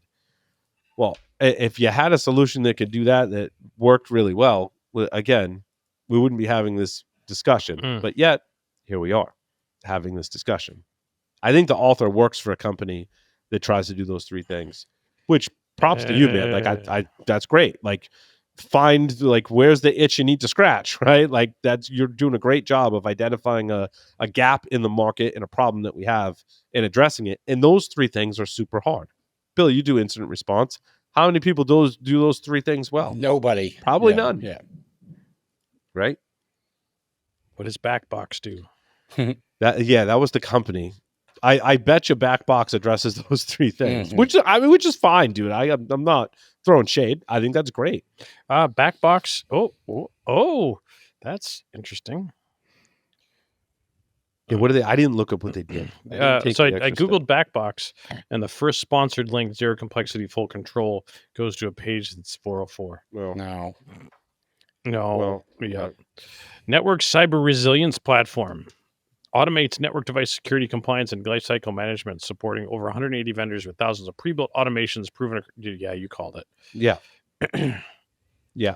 Now, what's interesting, and I'm not sure, like when I worked at Tenable, I worked with really smart people that were creating configuration audit checks for network devices. For whatever reason, like I think a lot of people just don't use it. Like, what are people doing to make sure your network devices are in compliance with some configuration hardening standard? I think if more people had done that, we wouldn't have an attack like Salt Typhoon. If you read the CISA report for Salt Typhoon, they're talking about in their recommendations, make sure that you use TACAX Plus. Again, I wrote a paper on how to implement TACAX Plus in 2003, right? It's all stuff that I'm like, holy shit, when I worked for the university years ago, this is all stuff I was working hand in hand with the network team to be able to do. If Salt Typhoon can persist in a Cisco environment for that long, obviously people aren't doing their due diligence in that stuff. So it sounds like what is the vendor? Bad Box? That is it.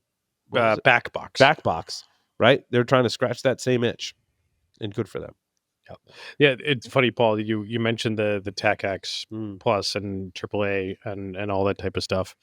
As part of my master's program, I am taking Sec 530, Defensible Security Architecture and Engineering, implementing Zero Trust for the Hybrid Enterprise. Yeah, with Ishmael Valenzuela. Yeah. Like he's fucking awesome. He is. But we spent a good portion of some of the stuff on day one talking about TACAX and AAA, and like, yeah, all right.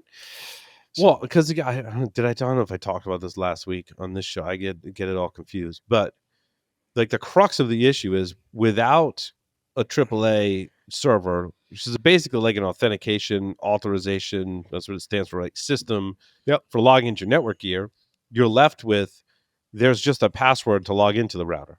And then there's just a password to get to enable mode on the router. And if you have tens of thousands of Cisco devices and they all have this, because you can't put a unique one on every single one, you're using the same passwords, which, by the way, the hash of those passwords is stored in the configuration file, which if you haven't secured things like SNMP or patched your routers for other vulnerabilities that then give attackers access to SNMP, which again, if you read the CISA report, that's what attackers were doing once they gained a foothold, was using SNMP to read and write configuration to all of the network devices. The configuration contains the hash. And it's the same for all the systems. If you have TACAX, it removes some of those attack surfaces, right? And then there was I think I talked about, I don't remember, but Cisco released the article. It was like, hey, like older versions of TACAX and their smart management protocol, I think it's SMI, don't do end-to-end encryption, so that password hash is transmitted in clear text over the network. But if you got the end-to-end encryption, it doesn't. So here we are, like over 20 years later, talking about the same things. I wrote that. It's funny. I wrote that paper about TACAX because I was helping Josh Wright author the SANS Securing Cisco Router Step-by-Step Guide. That's awesome. And I got busy, and someone else was working on the same thing, and him and Josh went off and wrote it, and I was like, that's fine. I'm like, my big contribution was this TACAX piece. Yep. And Josh was like, well, you just keep going with that, dude, and publish it. I'm like, okay, cool. And I did, and I published it. So nice. Speaking of publishing, and just a quick humble brag, it's not in the show notes, but there's a story over at Ars Technica currently about a senator blasting Microsoft for making Windows as default vulnerable to Kerberoasting, and that there is a Senator Wyden, that actually knows what Kerberoasting is. And in fact, how little, as this story comes up, as a little humble brag from Tim Medine, who invented the concept. So his comment was, I never thought a senator would utter the word Kerberoasting. I bet there are 2 people in all of Congress that could set up their own Wi-Fi. But, yeah. That's pretty cool. Hardware hacking stuff. Ooh, before you do that, let's look at your story. Where did it go? But I do want to do the hardware hacking one. I want people to spend money. Well, so yeah, and I'll touch on that. Want them to Speaking of hardware, I don't want to be the only one who like spending money willy nilly on gear because I read articles and I'm like, ooh, I need. What were you saying, Larry? Your story number 23. How has IoT security changed over the past 5 years? With some quotes from Todd Beardsley. Yeah, in there, and I think some things have really changed here, and because I maybe have a little for different, the better or for the worse. For the better. for the better. There has been some legislation. There's some more legislation in Europe that is requiring manufacturers to do a whole bunch. Some of it has been implemented. Some of it is in the future. How's that working out for the IoT threat landscape, though? Honestly, I think going into the future, it's really good. But the bigger problem is some of the same stuff that we were discussing last week about the end of life devices, because that's really where a lot of the attacks are going. On the side of one of the comments was that in the article, there's no good way for IoT device manufacturers to tell you when there's a firmware and to do updates. And again, depending on the class of device that you are working with, I can think of a number of manufacturers for like the home firewall type of stuff that much of it you are now managing. You are encouraged to manage it with an app. And that the app can send push notifications.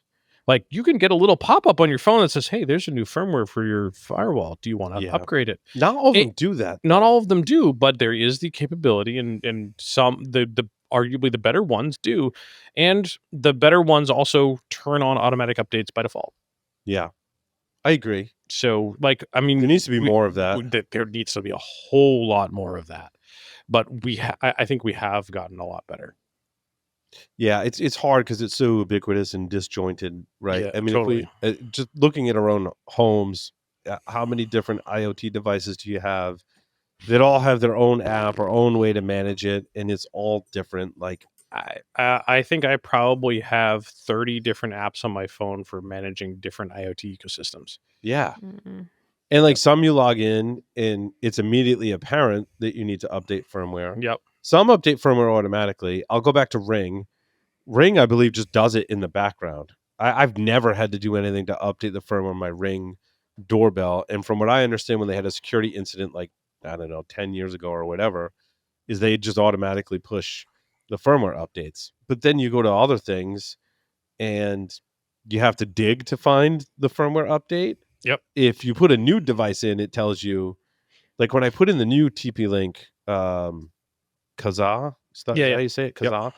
Yep. When you put in a new one, it's like, hey, that firmware is out of date. Yep. You want to update it now? I'm like, yeah, it's brand new. It's not the critical path. Like, I'm not using, like, I'm in the setup mode. Yeah. Great. Update firmware. But then new firmware updates, you have to purposely go into the app and dig in the area and go in and update them. Yeah, but definitely some of the manufacturers, depending on the class of device, will do automatic updates and enable it by default.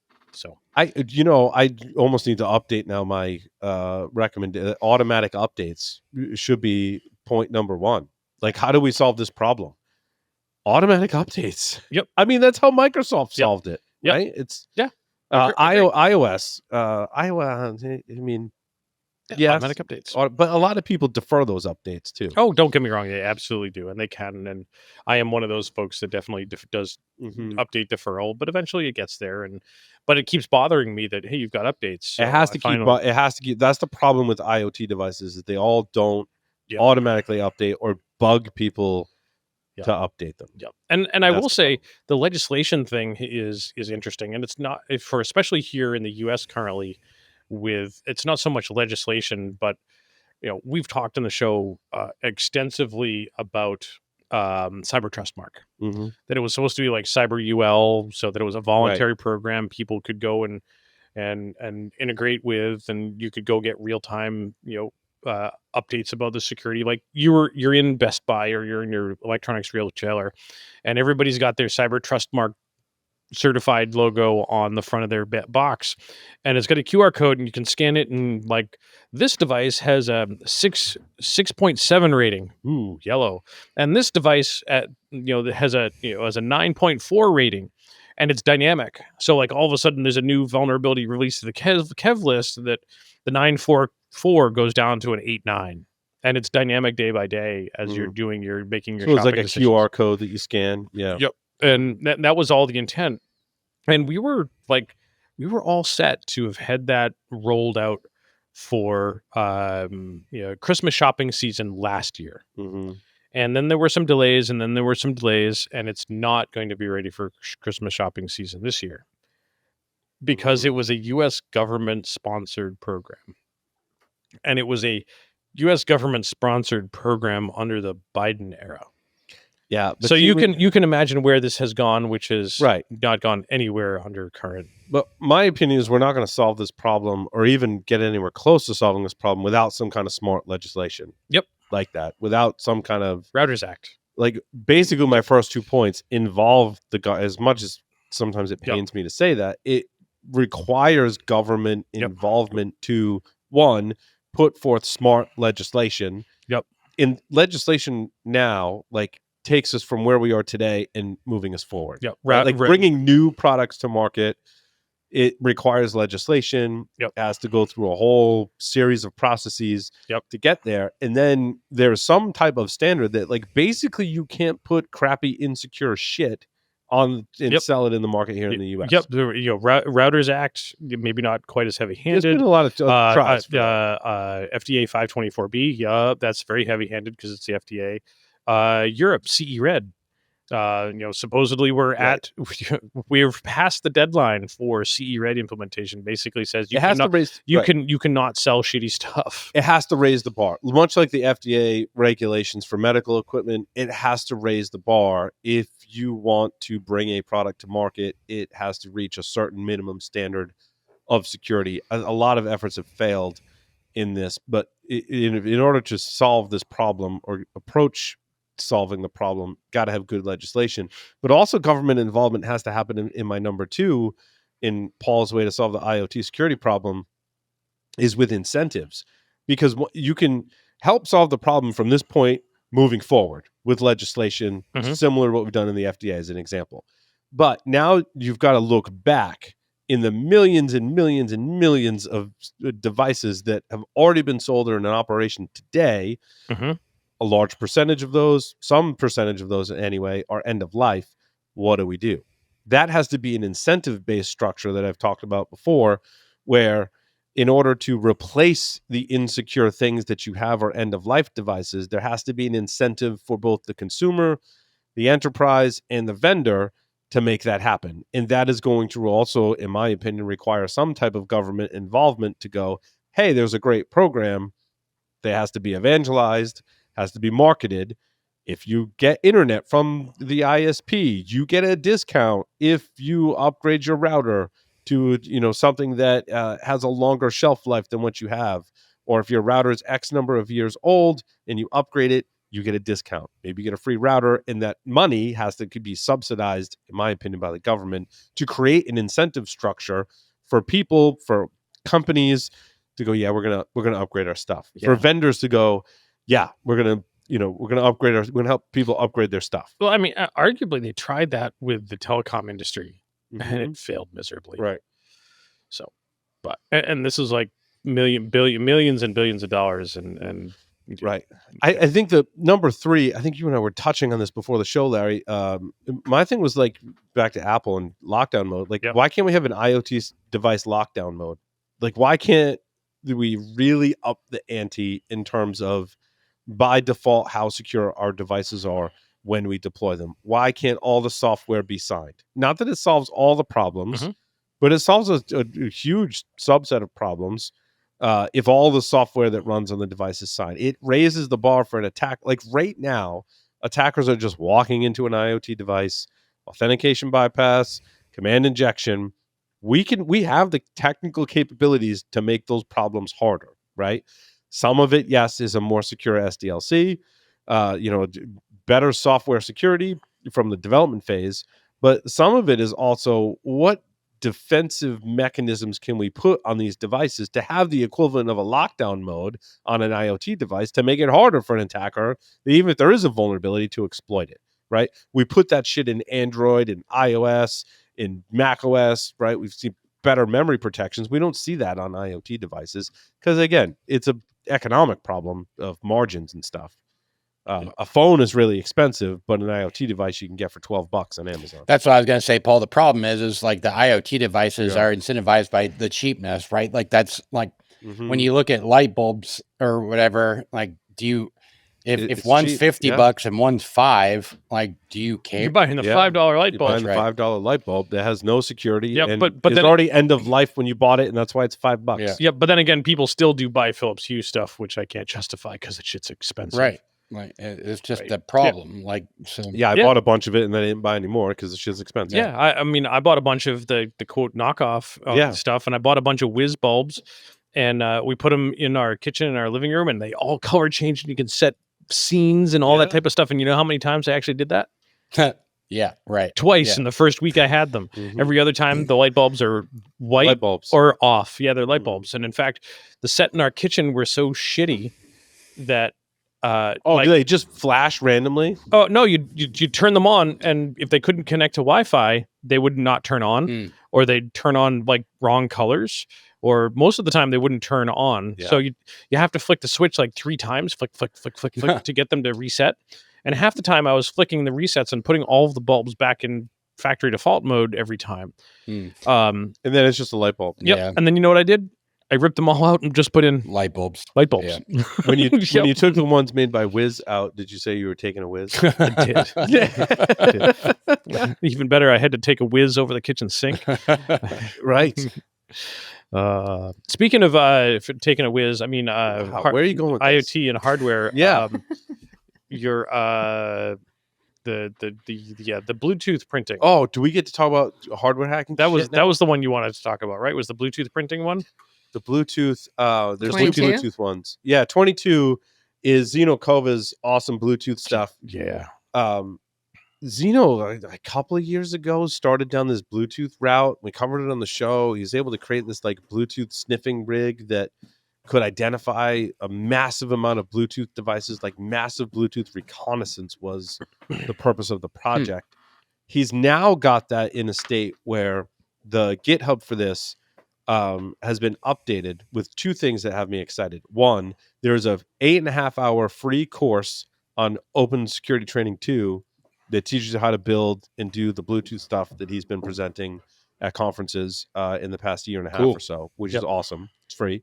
Also, he now has a complete guide to all of the different hardware setups on the GitHub. So there's 3 different options. Yep.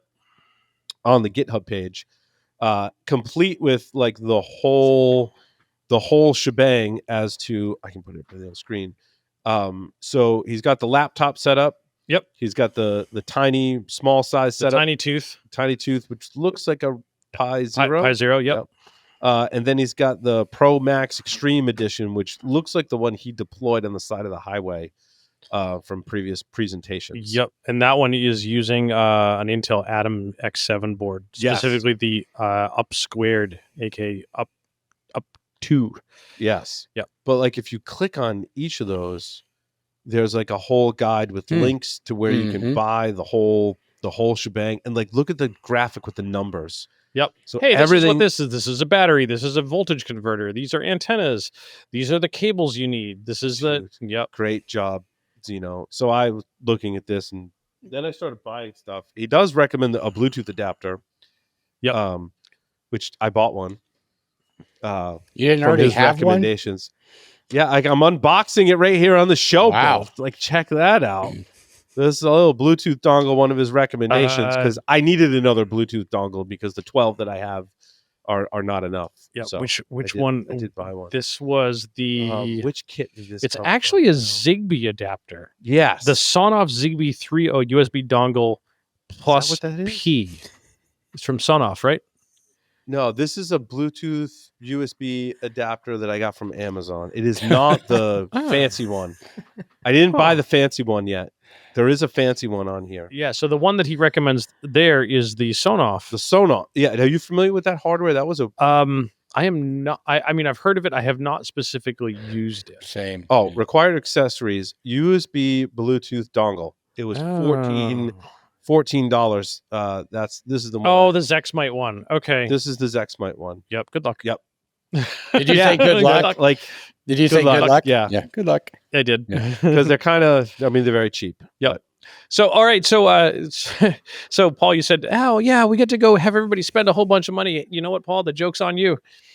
I already own all this shit. Yeah. Some of it I did own. Some of them like, oh, I have that, and I was just kind of filling in the gaps. But what was the it was like a Zigbee development Yeah, the device. Rack It was tooth. here. the 52840, the Nordic NRF 52840. No, I have another story about the it was the Sniffle. For Sniffle is the Yeah. software, and it's a Sonoff Oh, that's the Zigbee. Sonoff one. Yes, and it's the Plus P. Don't buy the dongle E variants. Yeah, that's the. and This with is the that- only. This is the only one that What I is do that? not. I don't have one of those. I need one of these now. So it's a. In many cases, that's the like part. we find that the Zigbee devices are also really fantastic for because the radio supports it. Doing Bluetooth Low Energy as well. So many of the Because chip the same manufacturers, frequencies. the chip manufacturers have got Zigbee and Bluetooth Low Energy into the same chipset. Customers say it's the best stable dongle, and it's only like $4 more than the Dexmite. Yep. And some of the stuff that he's talking about supports an infinite number of these devices, so you can do multiple channels. That's awesome. Yeah, the Bracktooth was the one. Requires the ESP Ethernet kit VE or the ESP Rover kit, which is based on the NRF 52840. Oh, okay. I bought a different one. Yep, that one. You for probably bought that one. That is I bought a different one than this one. So this is from Espressive. Yep. Which is interesting. ESP32 Ethernet development board. That's pretty cool. Yep. We need one of those too. I have the ESP Rover client kit. protection. Yep. I'm not logged into my Amazon on this computer, but yeah, you'll get it later. Yep. Got to get one of those. But the other one that I had was joke's on you. I have all that stuff. Yeah. Oh, this one. Start hacking Bluetooth Low Energy today, part 3. Oh yeah. Okay, the NRF 5340. 5340 dev kit. Yep. I got this one from DigiKey for $49. And this article goes through how to configure this board, which just looks awesome. Yep. There's like so many. Joke's on you. I got some of those too. So many pins, so many buttons. I'm like, I gotta have that. Just the pins and the buttons.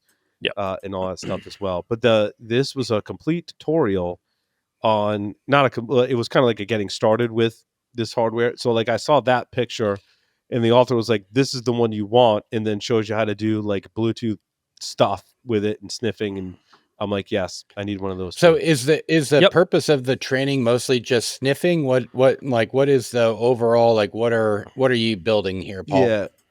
From what I understand from Zeno's talks is he created this Bluetooth sniffing kit.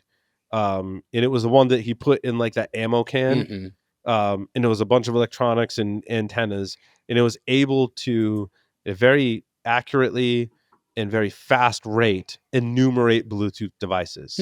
And in his talk, he talks about putting it on the side of a highway that's usually crowded, congested with traffic, and and he gave stats on like how many devices he was able to enumerate in a short period of time, and not just discover, but figure out what it was, what chipset it was running, and then like had compiled all kinds of data as to like what he was observing, down to like this vehicle uses this chipset and it has a vulnerability kind of thing. Whoa. So like really cool research. What Yep. like do you remember what talk fun. that was? Is that something that we can watch online or?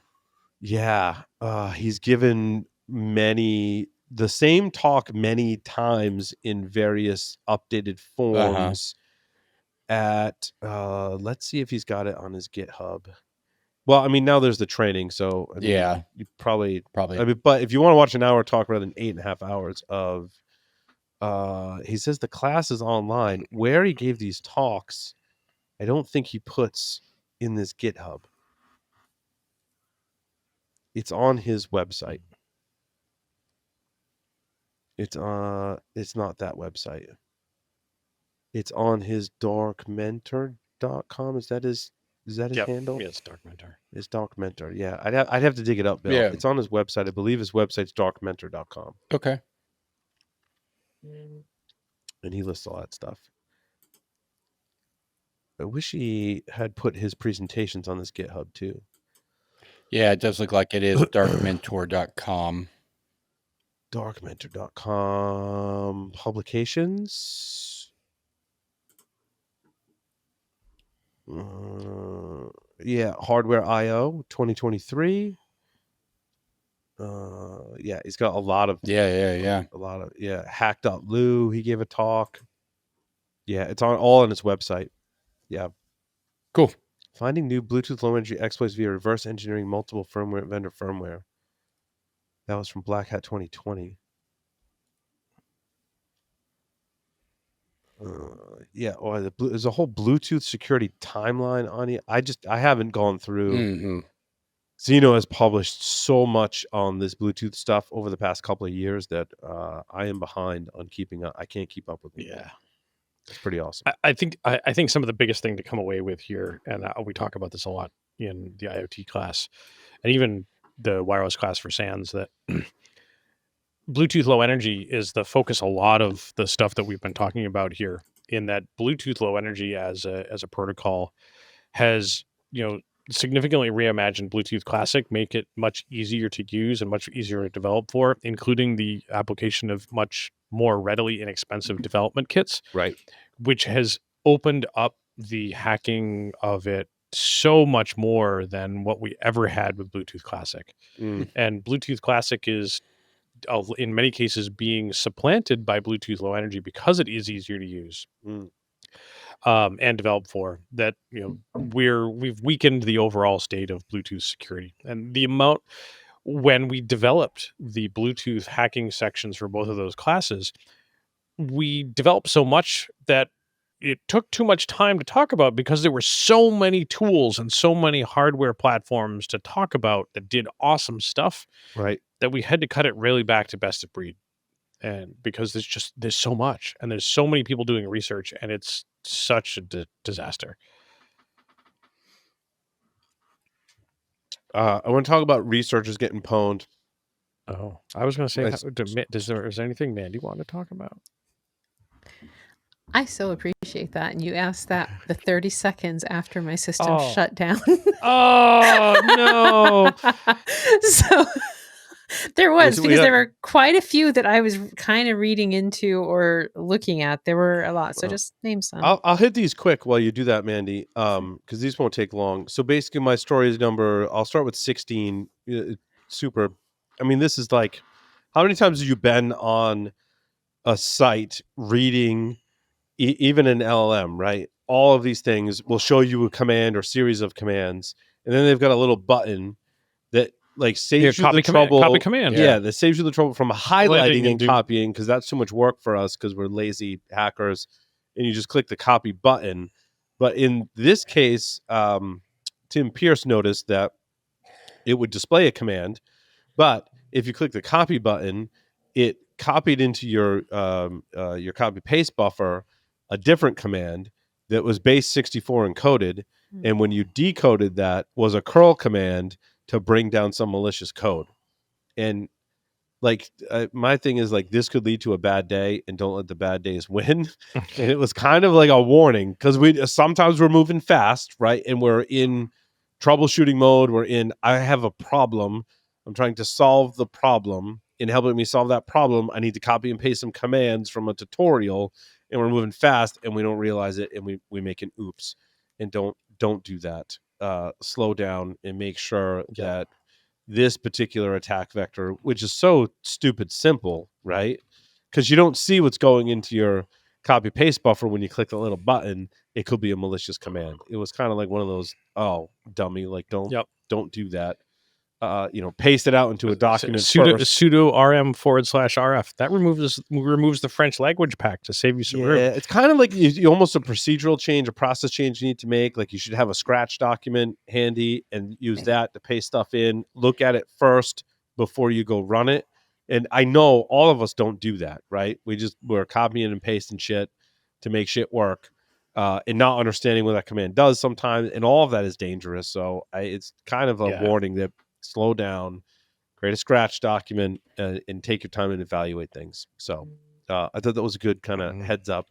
The other one, which is interesting, because this is something that I would do, I've used Chemu software to emulation software, right, to run UEFI, emulate an environment to run UEFI on my system. My coworkers 2 years ago at Black Hat, not this Black Hat, but last year, I believe, gave an Arsenal talk on something called damn vulnerable UEFI. In their documentation, they walk you through how to use Chemu to run UEFI and do like a little challenge to discover vulnerabilities, to exploit vulnerabilities, and it's all emulated in Chemu. There is a Chemu vulnerability discovered by ZDI that in the UEFI VARs device, which I'm assuming is like an NVRAM emulation to allow you to emulate UEFI variables in NVRAM, but in QEMU.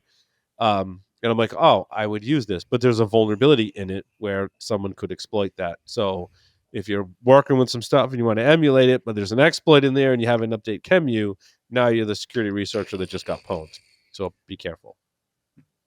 And I'm like, oh, that could be me because I've done shit like this before and tested my own coworker stuff. Yep. So, well, I was just testing here, and it looks like that site is down from the first one. It doesn't look like we can get that code right now. It'd be interesting to see what it did. To see what it was, right, and what it did. Yeah. Also on the UEFI emulation, I needed to make it easier for myself, so I used VMware Workstation and just was booting up like UEFI shells in VMware Workstation. And I'll probably do a tech segment on that on a future episode because I thought that was pretty handy. I also wanted to be able to do it in Chemu as well, so I might combine the two together. And like, if you just need to run some UEFI software, like a UEFI shell, it's kind of super handy to do that in emulation with either VMware or Chemu. The interesting thing was Claude gave me awesome instructions on how to do it that actually worked, which I was kind of impressed with. I was like, this has to be possible. I have to be able to create a VM that is UEFI enabled that can load some UEFI software. I'm like, that has to be a thing. And Claude was like, yep, this is how you do it. And I'm like, well, it had you creating a virtual machine, creating a virtual disk, a VMDK, and then you convert the VMDK to an image using your loop device in Linux. I'm like, oh, I've done this before. I recognize these commands. And then you modify that image and then you convert it back to a VMDK and then you boot it. And it worked the first time. I'm like, that never happens. Nope. Like, holy crap. I'm like, that's pretty awesome. I actually replicated that twice and was super impressed. So super handy. Also, I created multiple Ubuntu virtual machines of various older versions in order to get different analysis software for firmware to work, which is, I'm still working on that. That may be a future technical segment as well. I was working with Firm AE, and that project is a little out of date. It doesn't run very well. There's some pull requests that make it run on more modern versions of Ubuntu, but there's some, I'm confident that I can fix it. I just need to spend more time with it. So there's that. Mandy back. I am, but I don't have the news stories yet. No, I'm literally trying. I so appreciate you asking. I can't. But it is a Windows machine. It went into its own update cycle. Gotta love that. Yeah, we just talked about automatic updates. Yeah, even if you don't want updates, Windows is going to give you updates. Well, and we were very pro automatic updates too. Like, we were for it. Should have deferred those updates, Mandy. I fully agree. But then they were there. I got one that we can cover here real quick. I know we're over time, but let's nail it real quick here. NPM package, a ton of NPM packages were freaking hacked, including a ton of ones that have millions and millions of downloads. Because there was an NPM author who got phished. That's right. Is what I read. That's what I read. I read that too. It is I think I found the original source story because this was covered a million times over. I think it's my story number 2 from a company called Socket. NPM author Quix. QIX. QIX, compromised via phishing email in major supply chain attack. Yep. And this was all the rage. Hey, this is where an enriched SBOM could come really in handy for this stuff. Yeah. Uh-huh. This is like also why not to use NPM. Yeah. Node is just it's really susceptible to these types of supply chain attacks. Yeah. But I don't know. I hate to pick on Node.js because there's lots of, as you go through your daily work as a cybersecurity professional, there's tons of things where you're installing stuff and you're like, oh, you need to install like 947 dependencies. Like, oh, yeah, okay, sure, okay, like, yeah. go ahead. Yeah. Go do that. Go do that. I don't know what's in all those dependencies. Yeah, what are those dependencies? And Go do do those that. dependencies have dependencies? Yeah. Yes. Yes. Why? Transit Enter. dependencies. Sure. Why? Enter. Yeah. Install it all. It's great because I need this thing to work. Yep. But then you have stuff like this happen, and it's dangerous. Yeah. And it's not, again, it's not just Node. Python does it too. Yep. Oh, pip install this. Great. And then you see your screen is just scrolling, right? And it's installing package after package after package. You're like, oh, shit. Yep. Craziness. All right. Well, Did you make it, Mandy? we're over time. I but- did, but we are over time. Oh. So very quickly. So Larry, this thing about the Kenyan filmmakers, the spyware on their phones. Oh yeah. What was that? Since we talked about so many other phone things. Yeah, I did dig into it a little bit, but the last two stories I put in there were pretty sort of, politically charged about some Kenyan filmmakers that were getting spyware installed in their phone. I'm assuming that is largely, what is it? Politically motivated or so forth to make sure that whatever the filmmakers were producing wasn't against any of the community standards and all this type of stuff. But they didn't do a very good job of it in this particular case because the stuff that they used was the spyware Flexi Spy, which is in fact very easily noted. Flexi Spy. Yep. Yeah. And in similar vein, Mandy, the one that I thought was absolutely fascinating and is horrifying is that Nepal basically banned social media, that there was a whole bunch of Gen Z people that were, irate because, children of government officials were putting on social media about all of their expensive shit that they were doing. So the proletariat became rather incensed that, here we are starving and your kids are posting about their Gucci bags and their $100,000 vacation that they're going on. So they kind of were upset. So the solution was that the government just banned all of the social media apps. Okay. Yeah, no TikTok, no Instagram, no Facebook, no nothing. So Gen Z revolted and burned down Parliament. Lit things on fire. Yep, lit shit on fire. I heard they also DOSed the Arch Linux repositories too, just for good measure. I don't think that was it. No, that's not part of it. Don't think so. The Arch Linux repositories have been under DDoS for a long time, and this just happened. The Untitled Linux show, it reminds me, said that they did that because some people were annoyed that people say, I use Arch, by the way, and they took that personally and therefore launched a denial of service attack against Arch. That tracks. That That's tracks. probably the best believe hypothesis that I have heard about that today. I thought that's where we were starting from. I 100% Right? figured. I was like, that makes total sense. Like, we're all like, why? Why are you targeting Arch? Oh, because Arch users are Because so friggin' annoying. Arch users. Because they present at conferences with T-shirts and say, I use Arch, by the way. Wait, that's me. Like, don't DOS me. Please don't. Yeah, not the show, just him. Yeah. Just I don't Don't use DOS Arch. anything. Don't Like, come on. Like, Yeah, I don't use Arch, by the way. Yeah, just stop. I I have do, and not. it's super fucking annoying. yeah, because the repos are down because you use Arch, by the way. Like, Arch users don't have enough problems to troubleshoot. Now I got to troubleshoot.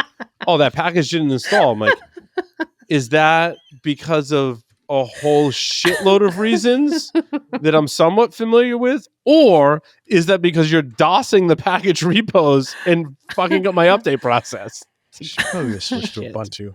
Shit. Yeah. God. So annoying. Anyway, I so want I to think we know need to who's wrap. behind it, though. I really do. wait till we find these It's people. because Paul wore that shirt at a It conference is. once. It's all my fault. It's I all my agree. fault. And I think it's all connected to the raccoons and the rabid armadillos and the rats. It's all connected. It's all connected. It's all and the moon landing was fake, and therefore we're going to DOS Arch Linux. Anyway, Yeah. thank you everyone for listening and watching this edition of Paul Security Weekly. Larry, take us out. Hey, don't forget your tinfoil hat. Over and out.